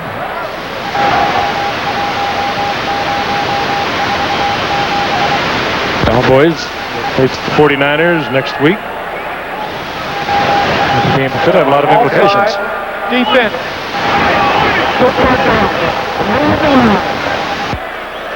Dallas. Biggest off-season news, of course, was made right here. It's amazing, and in a way, I think you really have to start paying a little bit more tribute to Barry Switzer, because he's a guy who really had everything to lose and not a heck of a lot to gain. It's sort of Jimmy Johnson's team, but he has really kept it together just beautifully, right on track. Either that or head coach is not a very tough job. Here's Meggett. He picks up a half a yard. A punting situation will ensue, and Russell Maryland makes the tackle. And you know what? I think this goes back to, again, what we talked about earlier about what Barry Switzer told us about what wonderful football character this team has and how hard they work. And this is a football team that is on their way to winning 6 in a row. They're leading 21-3, and look at the enthusiasm with which they are still playing this game. That is uncommon, and it is very impressive. And Barry Switzer had the good sense not to mess with that. No, only brought in one assistant coach.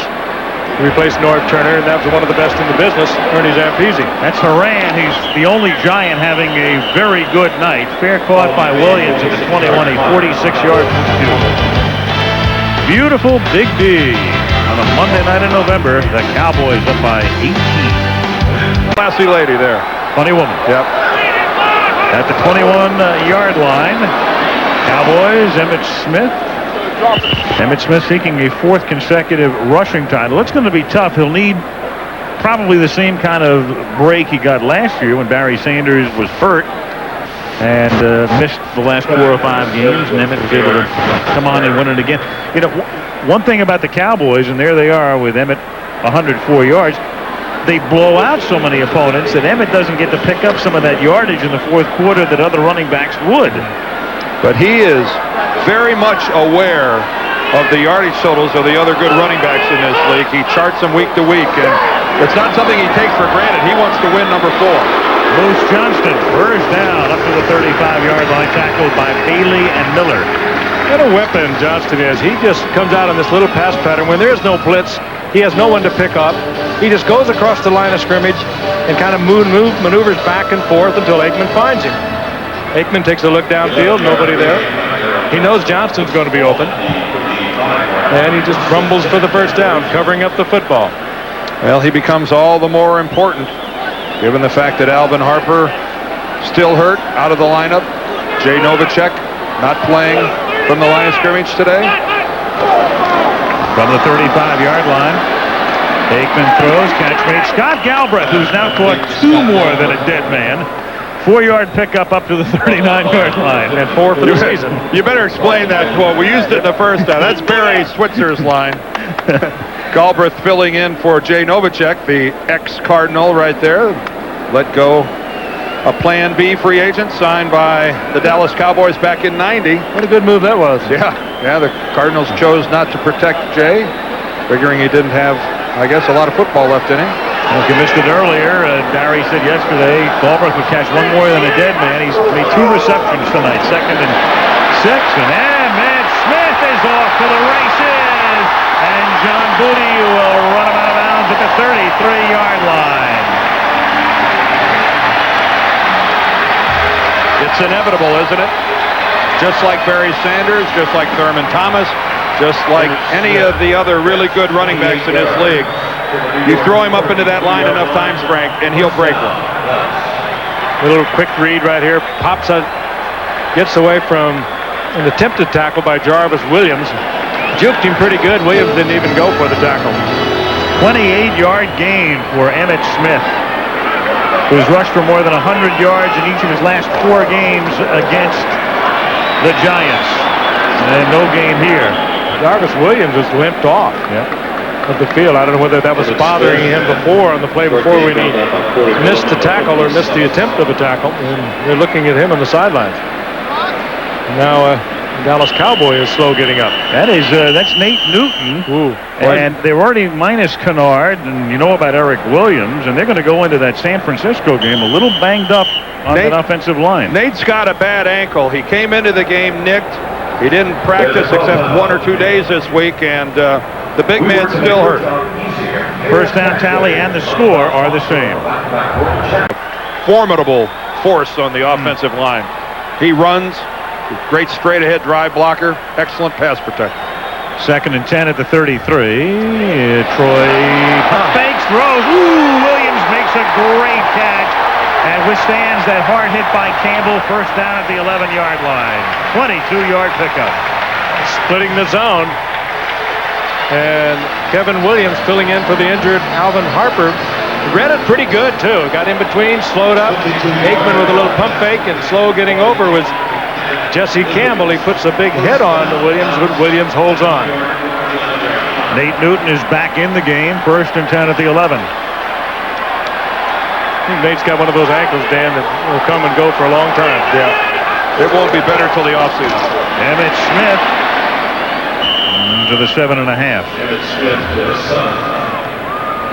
Let's face it, Nate puts a little strain on that ankle just walking from the bedroom to the kitchen. He's over that left side with Mark Tuinei. They hail back to the Tom Landry, Tex Schramm, Gil Brandt days. Still a little touch of the old Dallas Cowboys working on that left side. Tuinei, a 12-year veteran, and Nate Newton now in his 9th season. 2nd and 6. 6 minutes to go, 3rd quarter. Cowboys lead by 18. Cowboys force the Giants to come across the line, but Aikman throws it away. Flags are down. Aikman with that hard count, and Giants moving.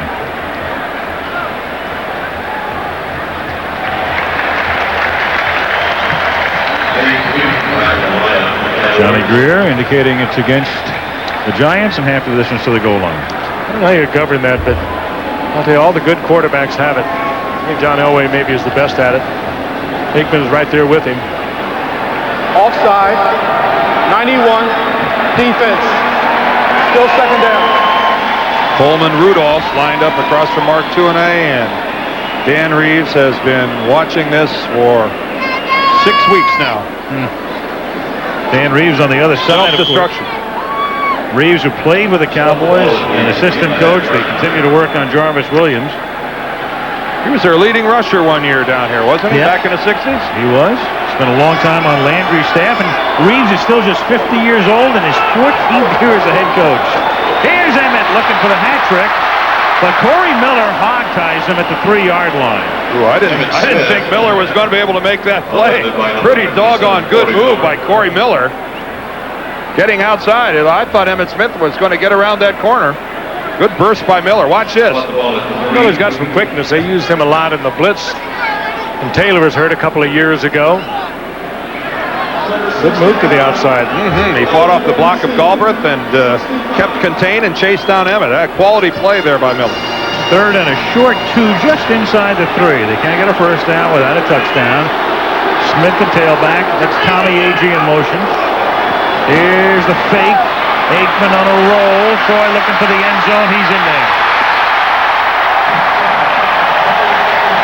See, that's off the same formation that they've been hammering at the Giants with all night long. Agee in motion. The I formation with Johnston at fullback, Emmitt Smith. There's a play designed to send a message to San Francisco. Better work on this all week long. And by the way, guys, you better stay home on the backside because this is what happens. What happens when you don't. Little fake to Emmitt Smith. You get the hesitation on the part of the defense, and this time Corey Miller doesn't get there. No.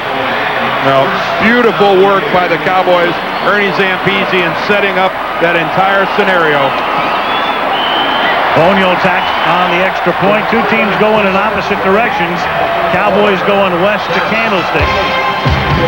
Giants looking at 1995, and now the debut of a new series of features looking at NFL history from a different perspective, the football's point of view. It starts with last Thanksgiving's infamously on Let's Play that gave the Miami Dolphins a second chance to beat the Cowboys.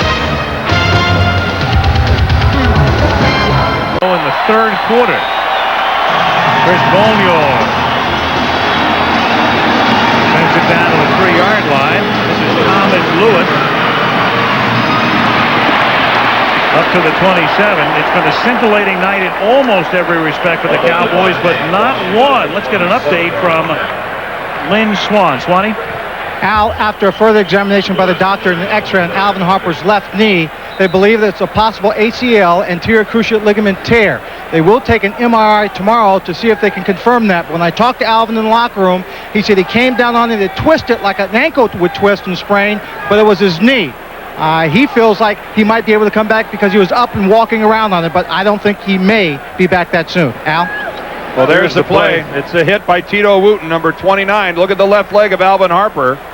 He comes down and thuds on that left knee. We can't see if anything happens to it after he's already in the end zone. Meanwhile, Thomas Lewis, the return man on that kickoff return for the Giants, he has not gotten up. He's down on the field, and he's obviously in pain. We'll be back to Dallas in a minute.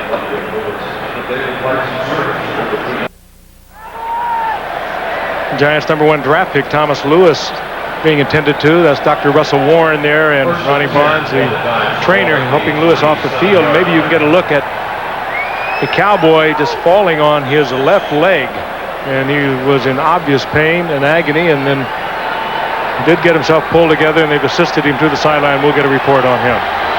Giants have it. 1st and 7-27. They trail 28-3. Dave Brown to Rodney Hampton, and the Cowboys just keep on coming. Dixon Edwards is there to bang him down behind the line of scrimmage. Now let's go back and take one more look at that Alvin Harper play. And again, we don't know the severity of the injury, but here it was at the end of the first half. Well, you're so vulnerable when you go up like that, and Tito Wooten hit him actually as he went up before the ball got there, and it didn't look that bad. He grabbed the knee, though, as soon as they unpiled. If you didn't see the play, there was no flag, even though Wooten should have been called for the interference. That was the last play of the first half. 2nd and 11, and Brown throws, and that's tipped, and James Washington picks it up on a hop, incomplete. Callaway covered by Kevin Smith, 3rd down. Giants tonight on their 7 possessions have been 3 and out on 5 of them. That time, I think, in an effort to protect Dave Brown, there were only 2 Giants in that pattern, one of them being Aaron Pierce. And not too difficult to cover, as Dave Brown had locked eyes with Pierce as he moved over the middle, and that attracted quite a crowd. Look at this, folks. 46 total yards. little over 4 minutes left in the third quarter, and the Giants don't even have 50 yards in offense. 3rd and 11. Brown, flag goes down. He hits Callaway. Callaway had a first down. We've got... This will almost certainly be holding, and it is. Against the Giants. Dan Reeves will watch his team go down to a 6th consecutive defeat. They go home to face Arizona next week. Holding, 59, offense, still 3rd down. One of the stories in New York this week was the Giants and what happened in the offseason, and Dan Reeves, who's a very honest guy, said we just didn't handle the offseason very well, meaning the salary cap, quite in contrast to the way the Dallas Cowboys have handled the salary cap situation. A lot of people thought it was Reeves taking a shot at George Young. Dan denied that. He said, hey, look, I'm a part of this too. We didn't handle the offseason properly. George Young on the right. And he constantly used the word we, so he wasn't pointing fingers so much. He was just frustrated at what's happened. 3rd and 21. And the catch is made by Arthur Marshall. Nice play up at the 36-yard line. Yeah, that ball was absolutely perfectly thrown, and what a great catch. Over one defender and in front of another. They might have just increased their offensive output by about 50%. That's a beautiful throw, as you say, Frank. Brock Marion a little late coming over there. And especially when you consider that's against an 8-man secondary.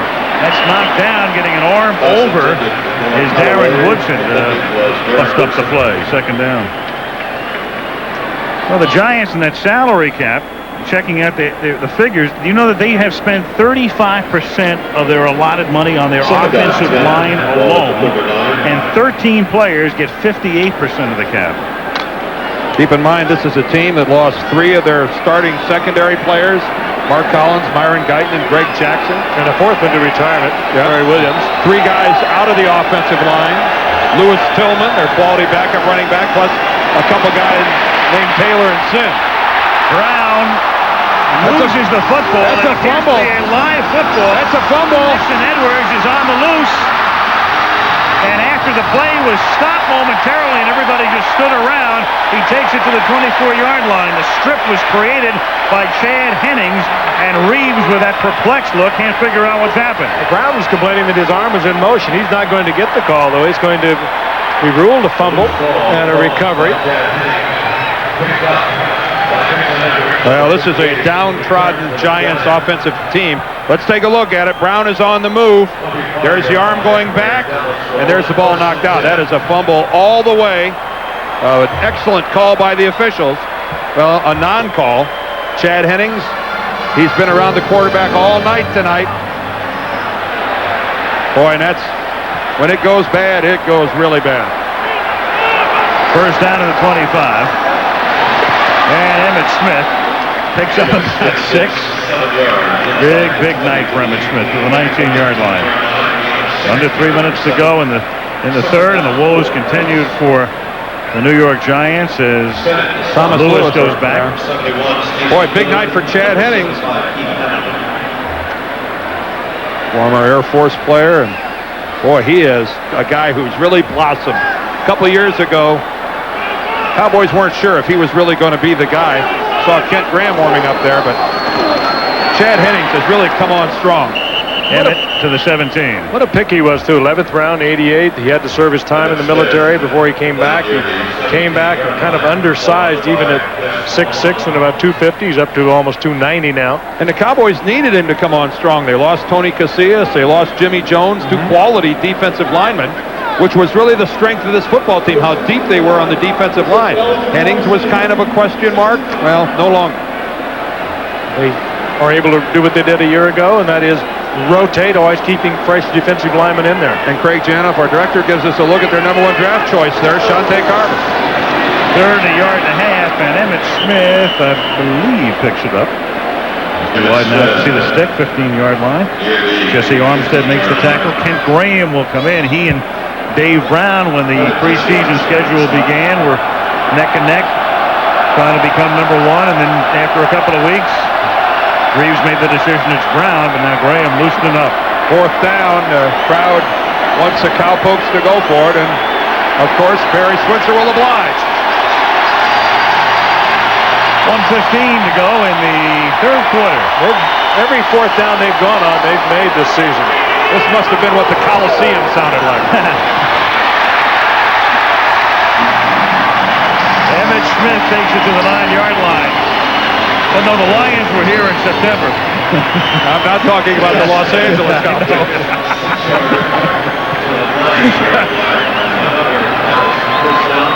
Emmett Smith to the 9. Emmett probably, I would imagine he's seeing his last action of the night, because if they go in, it'll be 35. There it is to the moment. He's moved into second place. Sanders on top, then Smith, Natron Means, and Marshall Falk.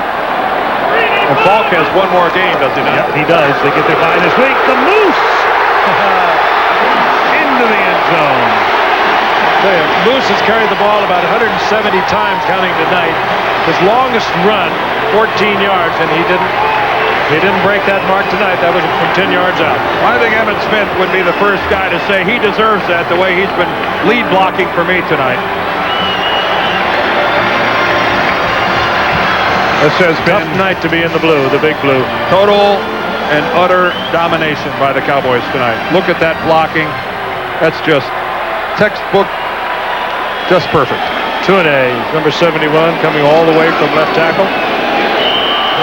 Johnston's first rushing touchdown and third touchdown overall of the season. 29 ticks left in the third. Cowboys in a romp, 35-3. And Mark Tune there, one of the really under-publicized members of that offensive line, who's been doing it for a long, long time. Look at that. He's election night. Yeah, native Hawaiian, and I didn't know he was running.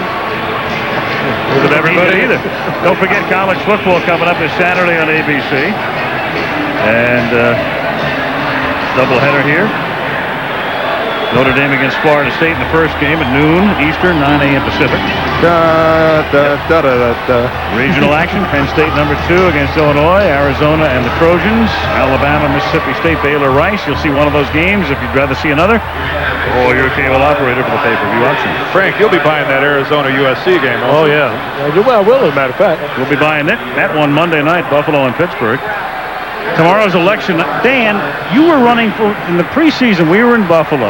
They wanted you to run for mayor of Mumford, New York? Mumford, New York, yes. I love you were running on a campaign of read my lips, retroactive tax cuts. I thought you were. I told them that if I was chosen, I would serve. He's actually running on a platform of goodness. I think they finally thought about it and running against the incumbent. Best to wait for my campaign for another year. Election coverage tonight, though, tomorrow night, rather, right here on ABC. David Brinkley, Peter Jennings. Tune in and find out who won and who lost. And I think that's already been decided here tonight in Dallas. I believe so. At the 7-yard line, David Meggett running back the bony old kick, and that's a beautiful tackle by Brock Marion. Dan talking about election coverage tomorrow night, and our primetime lineup is Full House, then a pair of home improvements, Grace Under Fire, and the 94 vote, up to date on everything happening in all of the key races around the country. Well, that's live in the East and also live on the West Coast as well at 10 o'clock this wonder when the fascinating races, aren't they? Yeah, I wonder when the returns from Munford are going to be in. You're my man. That's on the East Coast. They may be in early. Kent Graham coming in after Dave Brown went 4 for 17 at the 23-yard line. And making his first carry of the night is Gary Downs, the rookie out of North Carolina State. Brown had taken every snap this season for the Giants. He and Randall Cunningham were the only quarterbacks to have taken every snap for their team this season. Now Brown's out, Graham's in. Graham in a couple of years with the Giants, an 8th-round draft pick out of Ohio State. 119 attempts, 42%. And I think it's safe to say that Dave Brown remains the Giants' starting quarterback. End of 3, 35-3 Dallas. Back we come with Monday Night Football after this from our ABC station.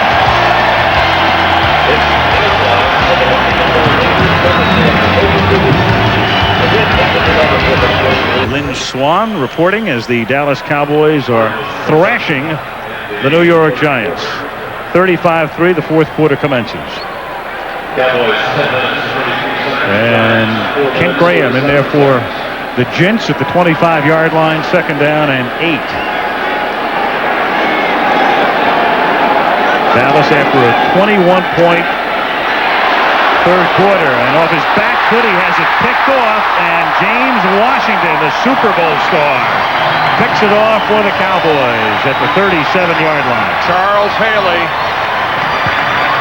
Nothing new, but I think Charles Haley was right in Graham's face, and the guy who was knocking him backwards. The most disruptive defensive end in the game of football, Charles Haley, still at it, and James Washington's the beneficiary.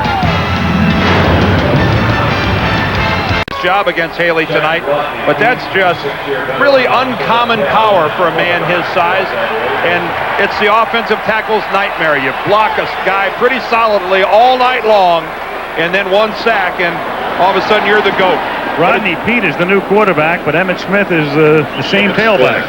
And there is Rodney, the former Lion, who came in here when Bernie Kosar, who was the backup last year, opted to go to Miami, and Rodney was able to lead them to a win against the Cardinals in Tempe recently when Aikman went down with his concussion. He had some good games. 47 times he started for Detroit, then he tore his Achilles tendon up. The draft pick of the Detroit Lions, a 6th-round pick in '89, the same year that this guy, Troy Aikman, was a 1st-round pick here in Dallas. Second and 7 at the 36-yard line, and a little problem there as Emmitt Smith takes it to the 30-yard line, but even when they have problems, they pick up 6 yards. Yeah, they better put that play in. Emmitt can't avoid picking up 6. Look at him laughing there. I don't know what went wrong, but that it was not drawn up that way. And Emmitt said, hey, I like that. 6 yards, let's put it in. Hey, when Barry Switzer said that he was going to get Emmitt broken loose tonight and let him make up some ground on Barry Sanders, I think we're all for it, but it's 35-3 here. They've got a short work week in getting ready to play the San Francisco 49ers. They've got to travel to San Francisco. This is, I didn't expect him to still be in this ball game at this juncture. He's picked up 165 with those 5 right there. Well, not always the right thing to do, but I just kind of wonder if he didn't say, they had a little talk on the sideline. We saw them when we were away in a commercial. I just wonder if he didn't say, hey, do you want to stay in there or do you want to come out? Here's his backup, Lincoln Coleman. Well, I don't know whether you should listen to him. I agree, where you came from, Frank, but the coach calls the shots on every team I've ever played. Well, I think that probably is exactly what happened. Oh, I think Barry, I don't think Barry said you're coming out and Emmitt said, no, I'm not. I think it's curious, though, that he's still playing. At the 25-yard line, and they give it to, he loses 5, he loses the ball, but it's no play. He was down at the 30-yard line. Chris Mamalanga drops him, the rookie out of Kansas. And Texas Stadium with 65,000. Again, if Jerry Jones has his way, and Jerry normally gets his way, he said it'll cost around $125 million. He'll foot part of the bill, and he figures to, he said to me yesterday, have about 200 meetings over the next couple of years, and maybe by 1999 they'll have 105,000 seats in here. And he said if we do, and there is Jerry Jones, we'll be in the Super Bowl mix as well, and I bet you they will be to host it. He saw himself on camera. Not short of energy and drive. Here's Smith again. Well, once we started to talk about the cap before, we were Jets in Washington last year. Emmitt Smith was holding out, and Jerry, he pulled us aside, and he said, I want to explain to you what I'm doing here. He said, this salary cap next year is hugely important. I have to sign Aikman. I've got to sign Emmitt. I've got to think about the whole team, and he's able to sign both of them and remain under the cap, and Emmitt now comes out. And he's got, as Dan said, and I can't dispute it at the moment, the best team in the league right now. And from Dan's lips to Barry Switzer's ears. Well, a pretty good night. 35 rushes. What did we say at the beginning? Don't get greedy, huh? Might be 26, 28, 30 carries. Went for the club record. Rodney Peete floats one incomplete, intended for Kevin Williams. The game you were talking about in Arizona, Rodney was 12 of 19. A couple of touchdown passes coming off the bench when Troy went down with that concussion. The ball was tipped, I think, Kenny Wolf, our producer, is telling us. You know, the Cowboys are facing the most difficult scenario in the league, and that is, you could see it was touched at the line of scrimmage by Mamalonga. Mamalonga's made some plays here. He should have been a little earlier. Here comes a field goal attempt, but playing on Monday night and then having to play on the road is the toughest scenario during a regular work week that there is, you know, other than like playing on a Thanksgiving or something like that. And this is a good break for Barry Switzer being able to give some of these guys a rest in the fourth quarter. 45-yard field goal over the crossbar, 38-3. Remaining in the fourth quarter. This pretty much rules out overtime, doesn't it? Well, maybe. There's Bates charging down on the cover, taken at the 8. Arthur Martin. And he's back to the 19-yard line. Tackled by Bates. Dave Thomas is there as well. 11:02 left. Cowboys on their way to going 8-1. Some had the ball almost 10 minutes more. Committed fewer turnovers, but what happened at the Meadowlands?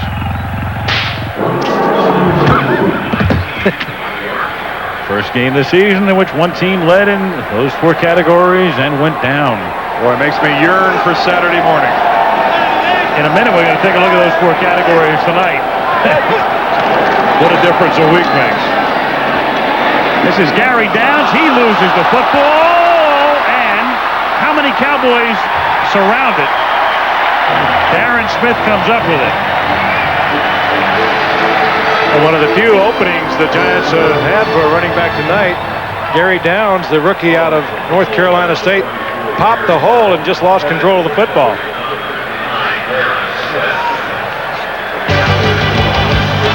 The Cowboys 38 and the Giants 3. 10:52 to go. They're a week late. The Giants 75 and the Cowboys almost 6 times as much. Had the ball twice as much, turned it over once, only have the Cowboys, the Giants 3 times.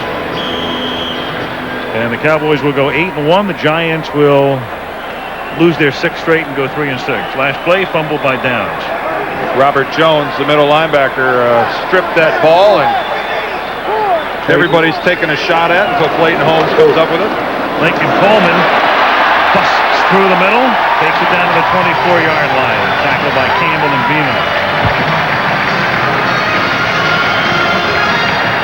Well, we talked about the Cowboys and the cap and the Giants and the cap. You know, the funny thing about the Giants, even though when you look at them this year and they're up to the salary cap with what they have and they're going to rebuild the rest of the year, it's really simple at this point. It's funny in the sense that the Giants have really had very good management overall through the years. The only other thing I can think of, gents, is in the strike year of '87, they were terribly managed at that point. The Giants had probably the worst of the replacement teams. George Young just either didn't think it was going to happen or obviously just chose not to prepare for it. I'll never forget as long as I live. Bill, not too. They were coming off a Super Bowl year. Well, Frank, to win it again in Super Bowl 25. You got to admit, it's been a long time since I'd heard a line like Bill Parcells tell us before that one game when they were going to play the 49ers, said, I'm not concerned about winning this game. I'm just hoping none of my guys get killed. Because George Young signed a semi-pro team from up in Connecticut somewhere. Westchester County. Yeah, pretty good team. Lock, stock, and barrel. They came down and went on the field against a 49er team that had been pretty carefully put together. Absolutely. 2nd and 5. And those games counted. That's a fumble by Coleman. And the Giants, that's Booty who comes up with the ball, but the play is dead. Giants will get it, but it will come back to the 24-yard line. It's not that I'd ever heard a coach with so little confidence in winning, but Bill Parcells was serious when he said, I just hope none of them get seriously hurt. And didn't one of them actually go to sleep on the bench? Well, one of them during that game, if you remember, came up with one of the great catches we've ever seen. I can't recall the guy's name, but remember, was it back in our 20th year when we had that vote by fans? 900 number? Yeah, they voted it the best catch. It was tremendous. We don't want to get into detail where that guy is now. At the 24-yard line with 9:18 to go, the Giants get it back. Kent Graham. Flips one out to Sherrard, and that's a pickup of about 7. But it's funny, like you're right, Frank. The Giants, they won the Super Bowl in '86. The disaster in '87 when they basically said, hey, you're going on strike. We're not going to field a representative team. Back to win the Super Bowl again. But the truth be told, right now, they did not manage the off. And Reeves said it the other day. This offseason was not managed well at all. Brown took over. Sims gone. 2nd down and 2. And it's Sherrard stepping out of bounds up at the 44-yard line. And Dan was talking about that. He also said, I don't understand this thing too well. But I think he spoke for a lot of people. We can look at it now. We can look at the success of the 49ers also. They seem to have managed it so in a wonderful way, and as have the Cowboys. But when some of those incentives start to kick in with great success, you kind of wonder what's going to happen. Well, that's the mysteriousness of this right now. We haven't even had a year of it yet, and it's going to be interesting down the line to see what does happen. At the 44-yard line. Graham on 1st down throws. Catch made. Brian Kozlowski pick up a 5 at the 50. Well, the one strategy that we know works is to front load as many of the contracts as you possibly could. It required that during the '93 season, you spent a whole lot more money than you had budgeted and planned on spending to front load contracts, to sign your key guys up to long-term deals to where they're making less money down the road, but you're paying them a whole lot of it up front.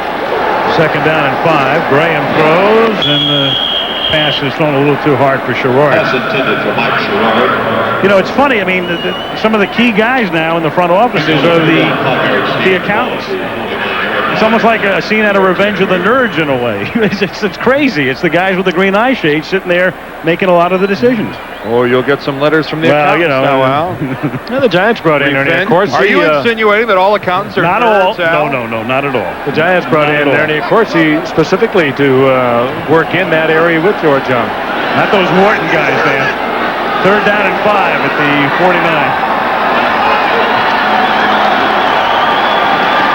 Flags down, and a nice one-handed catch by Callaway, but a marker is down. That is the line of scrimmage. Well, Tony Tolbert was in the neutral zone. It was a nice catch. That was a great catch by Callaway, and he has done this many times. He is a tough competitor. He's not that big, 5'10", 185. Offside, 92, defense is declined. First down. Kent Graham put that in there perfectly. I mean, Callaway was covered well. Let's take a look at it. This was breaking to the outside, a leaping one-handed grab. I'll tell you, that's pretty. That might just replace the one we were talking about. That was beautiful. 1st down Giants, 25, 7:45 to go. Cowboys leading 38-3. Down to the 19, pickup of 6 yards, tackled by Derek Brownlow.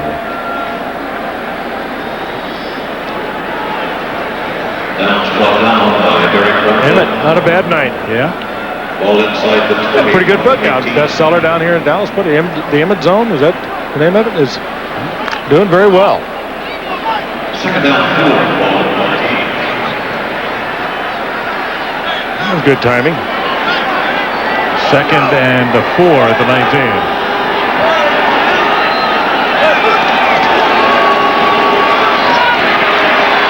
Graham throws, and a hard shot taken by Sherrard. He picks up the 1st down inside the 10. You touched on it earlier. Sherrard was drafted. He was #1 pick in '86, and that was the best year of his professional career. He had 41 receptions, and then, of course, hard to believe some of the problems that ensued after that with the broken leg, and then fractured it again. He takes a good, solid shot there. And James Washington, who can really put it on you. Well, they're playing a defense where they're sitting Washington back as kind of a solo safety back there, giving him a free run at whomever catches the ball.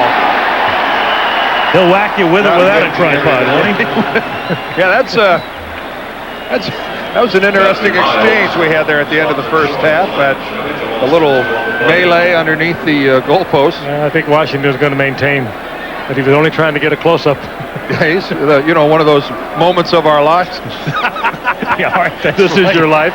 The serious side of this for the Dallas Cowboys is that Alvin Harper is scheduled for an MRI tomorrow, possibly some ligament damage in his left knee, and Dallas fans will be keeping their fingers crossed to see what happens there. Second and goal, and it's into Cross for the touchdown.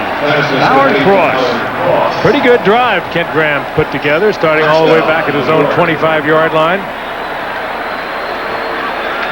Graham, a very much more emotional, much more enthusiastic type quarterback than young Dave Brown. Perhaps both of them have very strong arms. And it was a tough decision on the part of Dan Reeves that he made over in Berlin, as a matter of fact, in the preseason, to go with Dave Brown, and he may have another one right now. Well, 3 Cowboys right around in front, but Cross gets under them into the end zone, and the Cowboys got a late touchdown.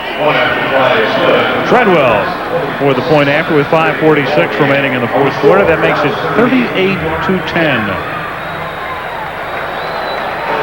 Good positioning right there at the goal line.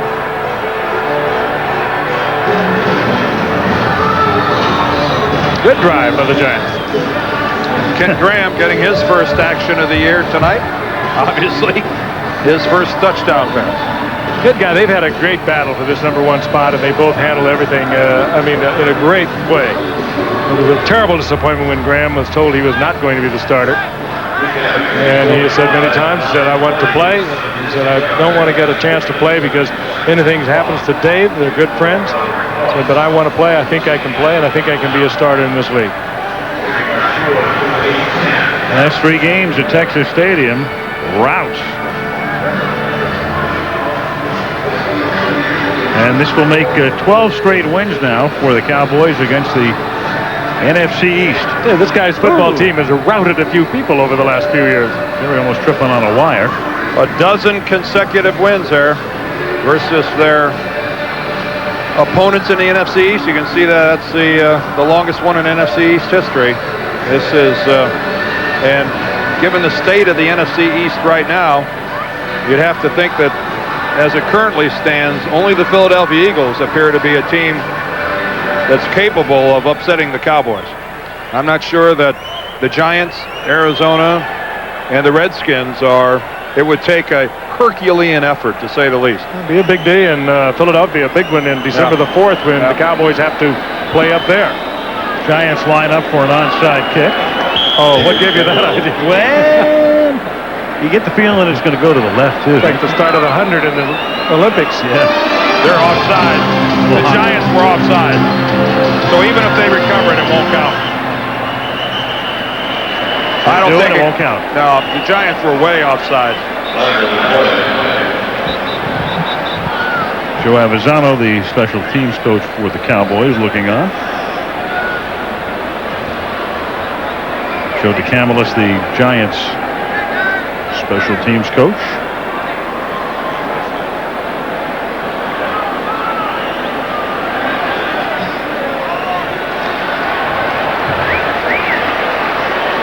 Dan, you nailed it. Well, take a look at it right there. The ball has not been struck yet. Even from this far away, it was pretty easy to eyeball. I'm not... Offside. Kicking team will re-kick after the 5-yard penalty.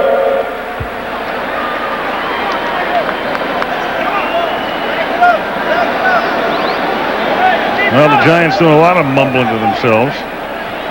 They go home, they face Arizona next week. Then they have a Monday night game at Houston. Now you think back over the years with Danny Reeves, he had a similar situation with John Elway when he came into the league as a rookie 12 years ago. And at one point he put down John Elway, and I don't know whether he will decide to go with Kent Graham, make a change at quarterback. I really don't believe so. He seems firmly convinced that Dave Brown is the man. So the Gents to kick off again. And it is dropped by Clayton Holmes, and the Giants get it. Willie Beeman comes up with it. Clayton Holmes had it right in his hand. Looked like it hit him right in the chest and bounced off. Well, they've got this going for him. Well, so much of this is attributable to the kicker, too, and this is Really well done. The kicker in AstroTurf. The ball always takes that second hop up into the air on its second trip across the AstroTurf. And that, you can just count on it. Goes across low, takes a hop, and then, whoa, way up into the air.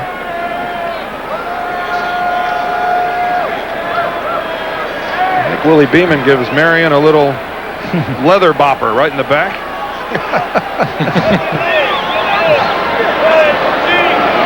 Graham now from the 34-yard line. Kent just trying to build some confidence at this point, and it's Howard Cross. Tackled up at the 39. Cowboys go to San Francisco next Sunday. We'll see them on a Monday night game in December at New Orleans on the night of December 19th. We've got Washington and Green Bay, Philadelphia, Cleveland, New Orleans, and the Giants again on their schedule. We'll see the Giants again in a couple weeks. Yep, at Houston. Tipped incomplete. Cowboys actually will play at Giant Stadium on Christmas Eve.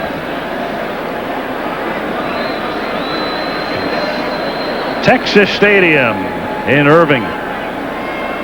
Our thanks to WFAA, our affiliate here, for providing the helicopter, giving us the scenics tonight on a sparkling night in North Texas. Chopper one. How's that traffic look out? Oh, looks pretty good. 3rd and 4. Yep. Flags dropped.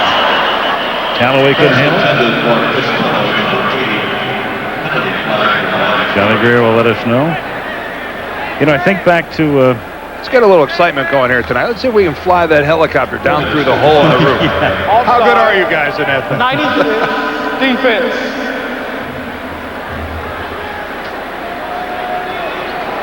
Well, the NFL...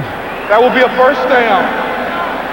Celebrating its 75th anniversary. Big dinner scheduled by the league in New York in mid-January. And, well, there are, that's the present and future of the National Football League right there. Jerry Jones, Troy Aikman. First down for the Giants. Our invitations are in the mail. It must be by now. It is caught at the 42-yard line by Cross. And every time I look at Barry Switzer, I think what's really surprised people about Switzer as Graham goes without a huddle here is remember that initial press conference and the way Barry reacted at that, and everybody said, what in the world is he doing? And, you know, Barry was effusive and exhilarated and really carrying on in a way, and it's not what Barry Switzer really is, but that was not the first impression people had of Barry, but the first they'd had in about 5 years. And out of bounds is Sherrard. He came across kind of goofy in people's eyes in that press conference, and that is not at all the way Barry really is. He's a very highly intelligent man and a heck of a coach. I think Barry was reacting the way maybe any of us would have reacted at the most the most bizarre of circumstances, really. This is a man who really had resigned himself to never coaching again. Not on the high school level, not on the collegiate level, and certainly not in the National Football League. And lo and behold, within 24 hours, he's the coach of the best team on the planet. Yep. I don't mind telling you, I'd be a little giddy too if that happened to me. He made a little history too. The only coach ever to come from the outside to take over a Super Bowl winner. Had been out, what, for 5 years? And I think he was sort of resigned. That was just about it. And he's already made a coaching enemy. That's good press. He and Dave Shula down in Cincinnati, not exactly on the well, he and Jimmy Johnson are not holding hands either.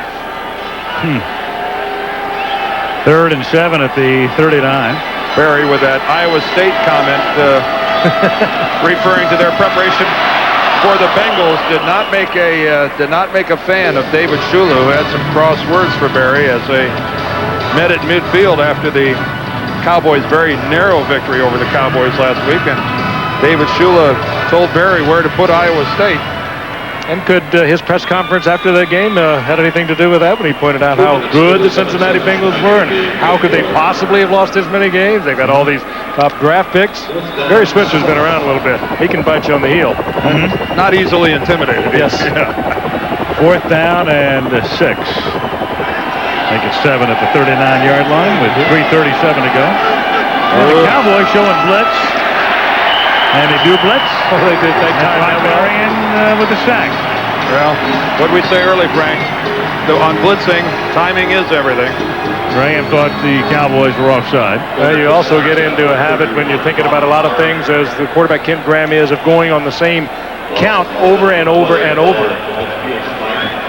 And that is worth taking a shot. If you have a quarterback that repeats the same snap number several times over, well, take your chance. Go for it. Last time the Giants lost by 28 or more points in a regular season game all the way back in 1980. San Diego knocked them off 44-7. The following year in came Lawrence Taylor, and the Giants were off and running. 1st down at the 50. As the Cowboys will wrap it up here. Coleman for a yard. You know, the other thing about Barry Switzer we haven't touched on, he's done it his way. Remember, Barry took a little heat earlier in the season. When he took off, he flew up to see his son play for Missouri Southern, and everybody said, hey, coach can't do that the night before a game. He won every mother's heart. Yeah. He made a few friends on that.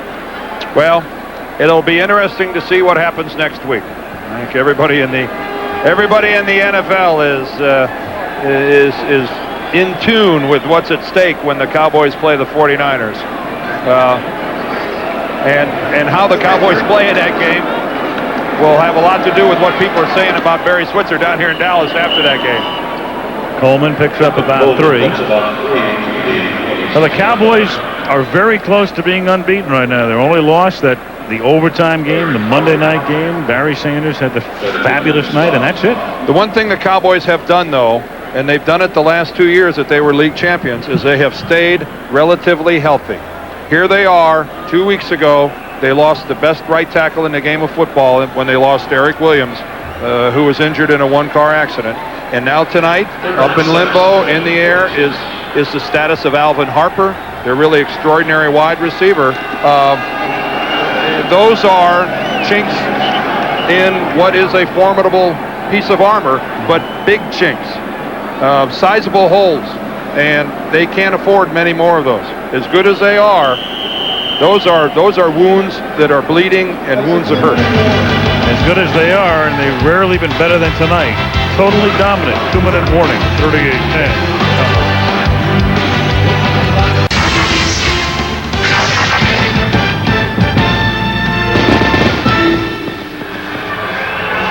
Michael Irvin did his share of damage tonight.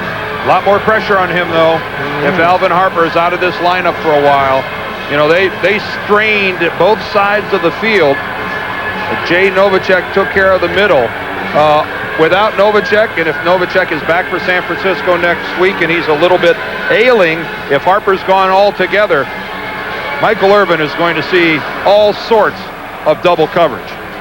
And I think some of that double coverage is going to involve Deion Sanders a great deal. I'd like to be double covered, and one of the guys that's double covering you is Deion Sanders. As Kevin Williams, he obviously will be the man on the spot. Yep. As long as Harper is unable to play. I'm just kind of hoping that it's not as bad as the report. It didn't look that bad to us, and you never really know until you get a definitive answer from the doctor tomorrow after the MRI. I think you speak for all of us, Frank.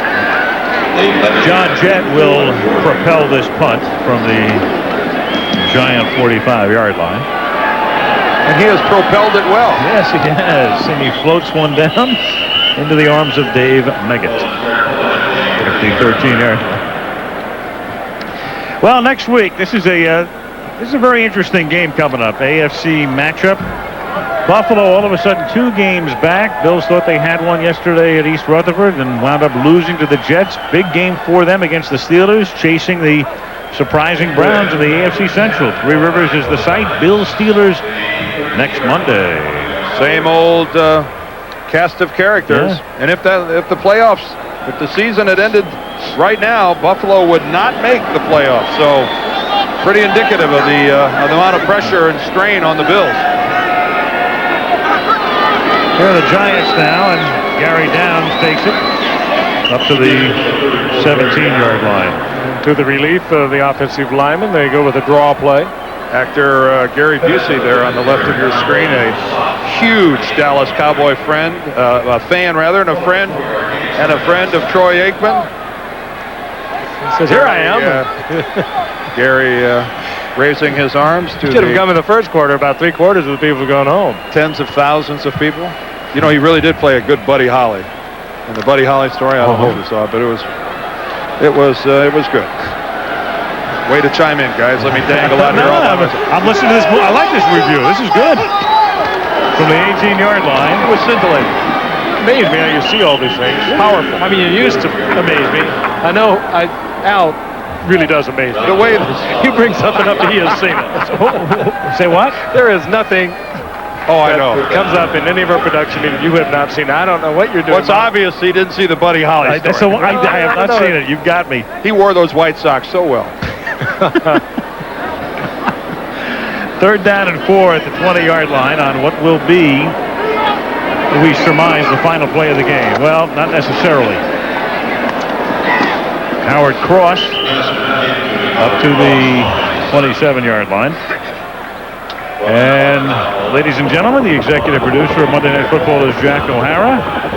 Our man, Ken Wolf, the one and only, producing tonight's game, directed by Ray Janoff. So brilliantly, as always, Joey Chavo, our technical director. Ben Harvey, our associate producer and head golf pro. And as the Giants give it to Gary Downs, Tony Bravo and Bob Simon, Dennis Szabo, Jim Licata, Fred King, Brian Gordon, Steve Hurd, our Director of Information, George Hill, our statistician, Malibu, Kelly Hayes, as always, our spotter, Mark Amento and Brian Mobilson on the computer stats, Bill Monahan on the sidelines, coordinating things, Andrea Bryant up in the booth, and Barry Switzer and the Dallas Cowboys with Troy Aikman and Emmett Smith head to San Francisco with a mark of 8-1. A rout. Dallas wins it by a score of 38-10. We'll talk to you from Pittsburgh next Monday. Until then, Al Michaels, Frank Gifford, Dan Dierdorf, Lynn Swan. Good night from Irving, Texas.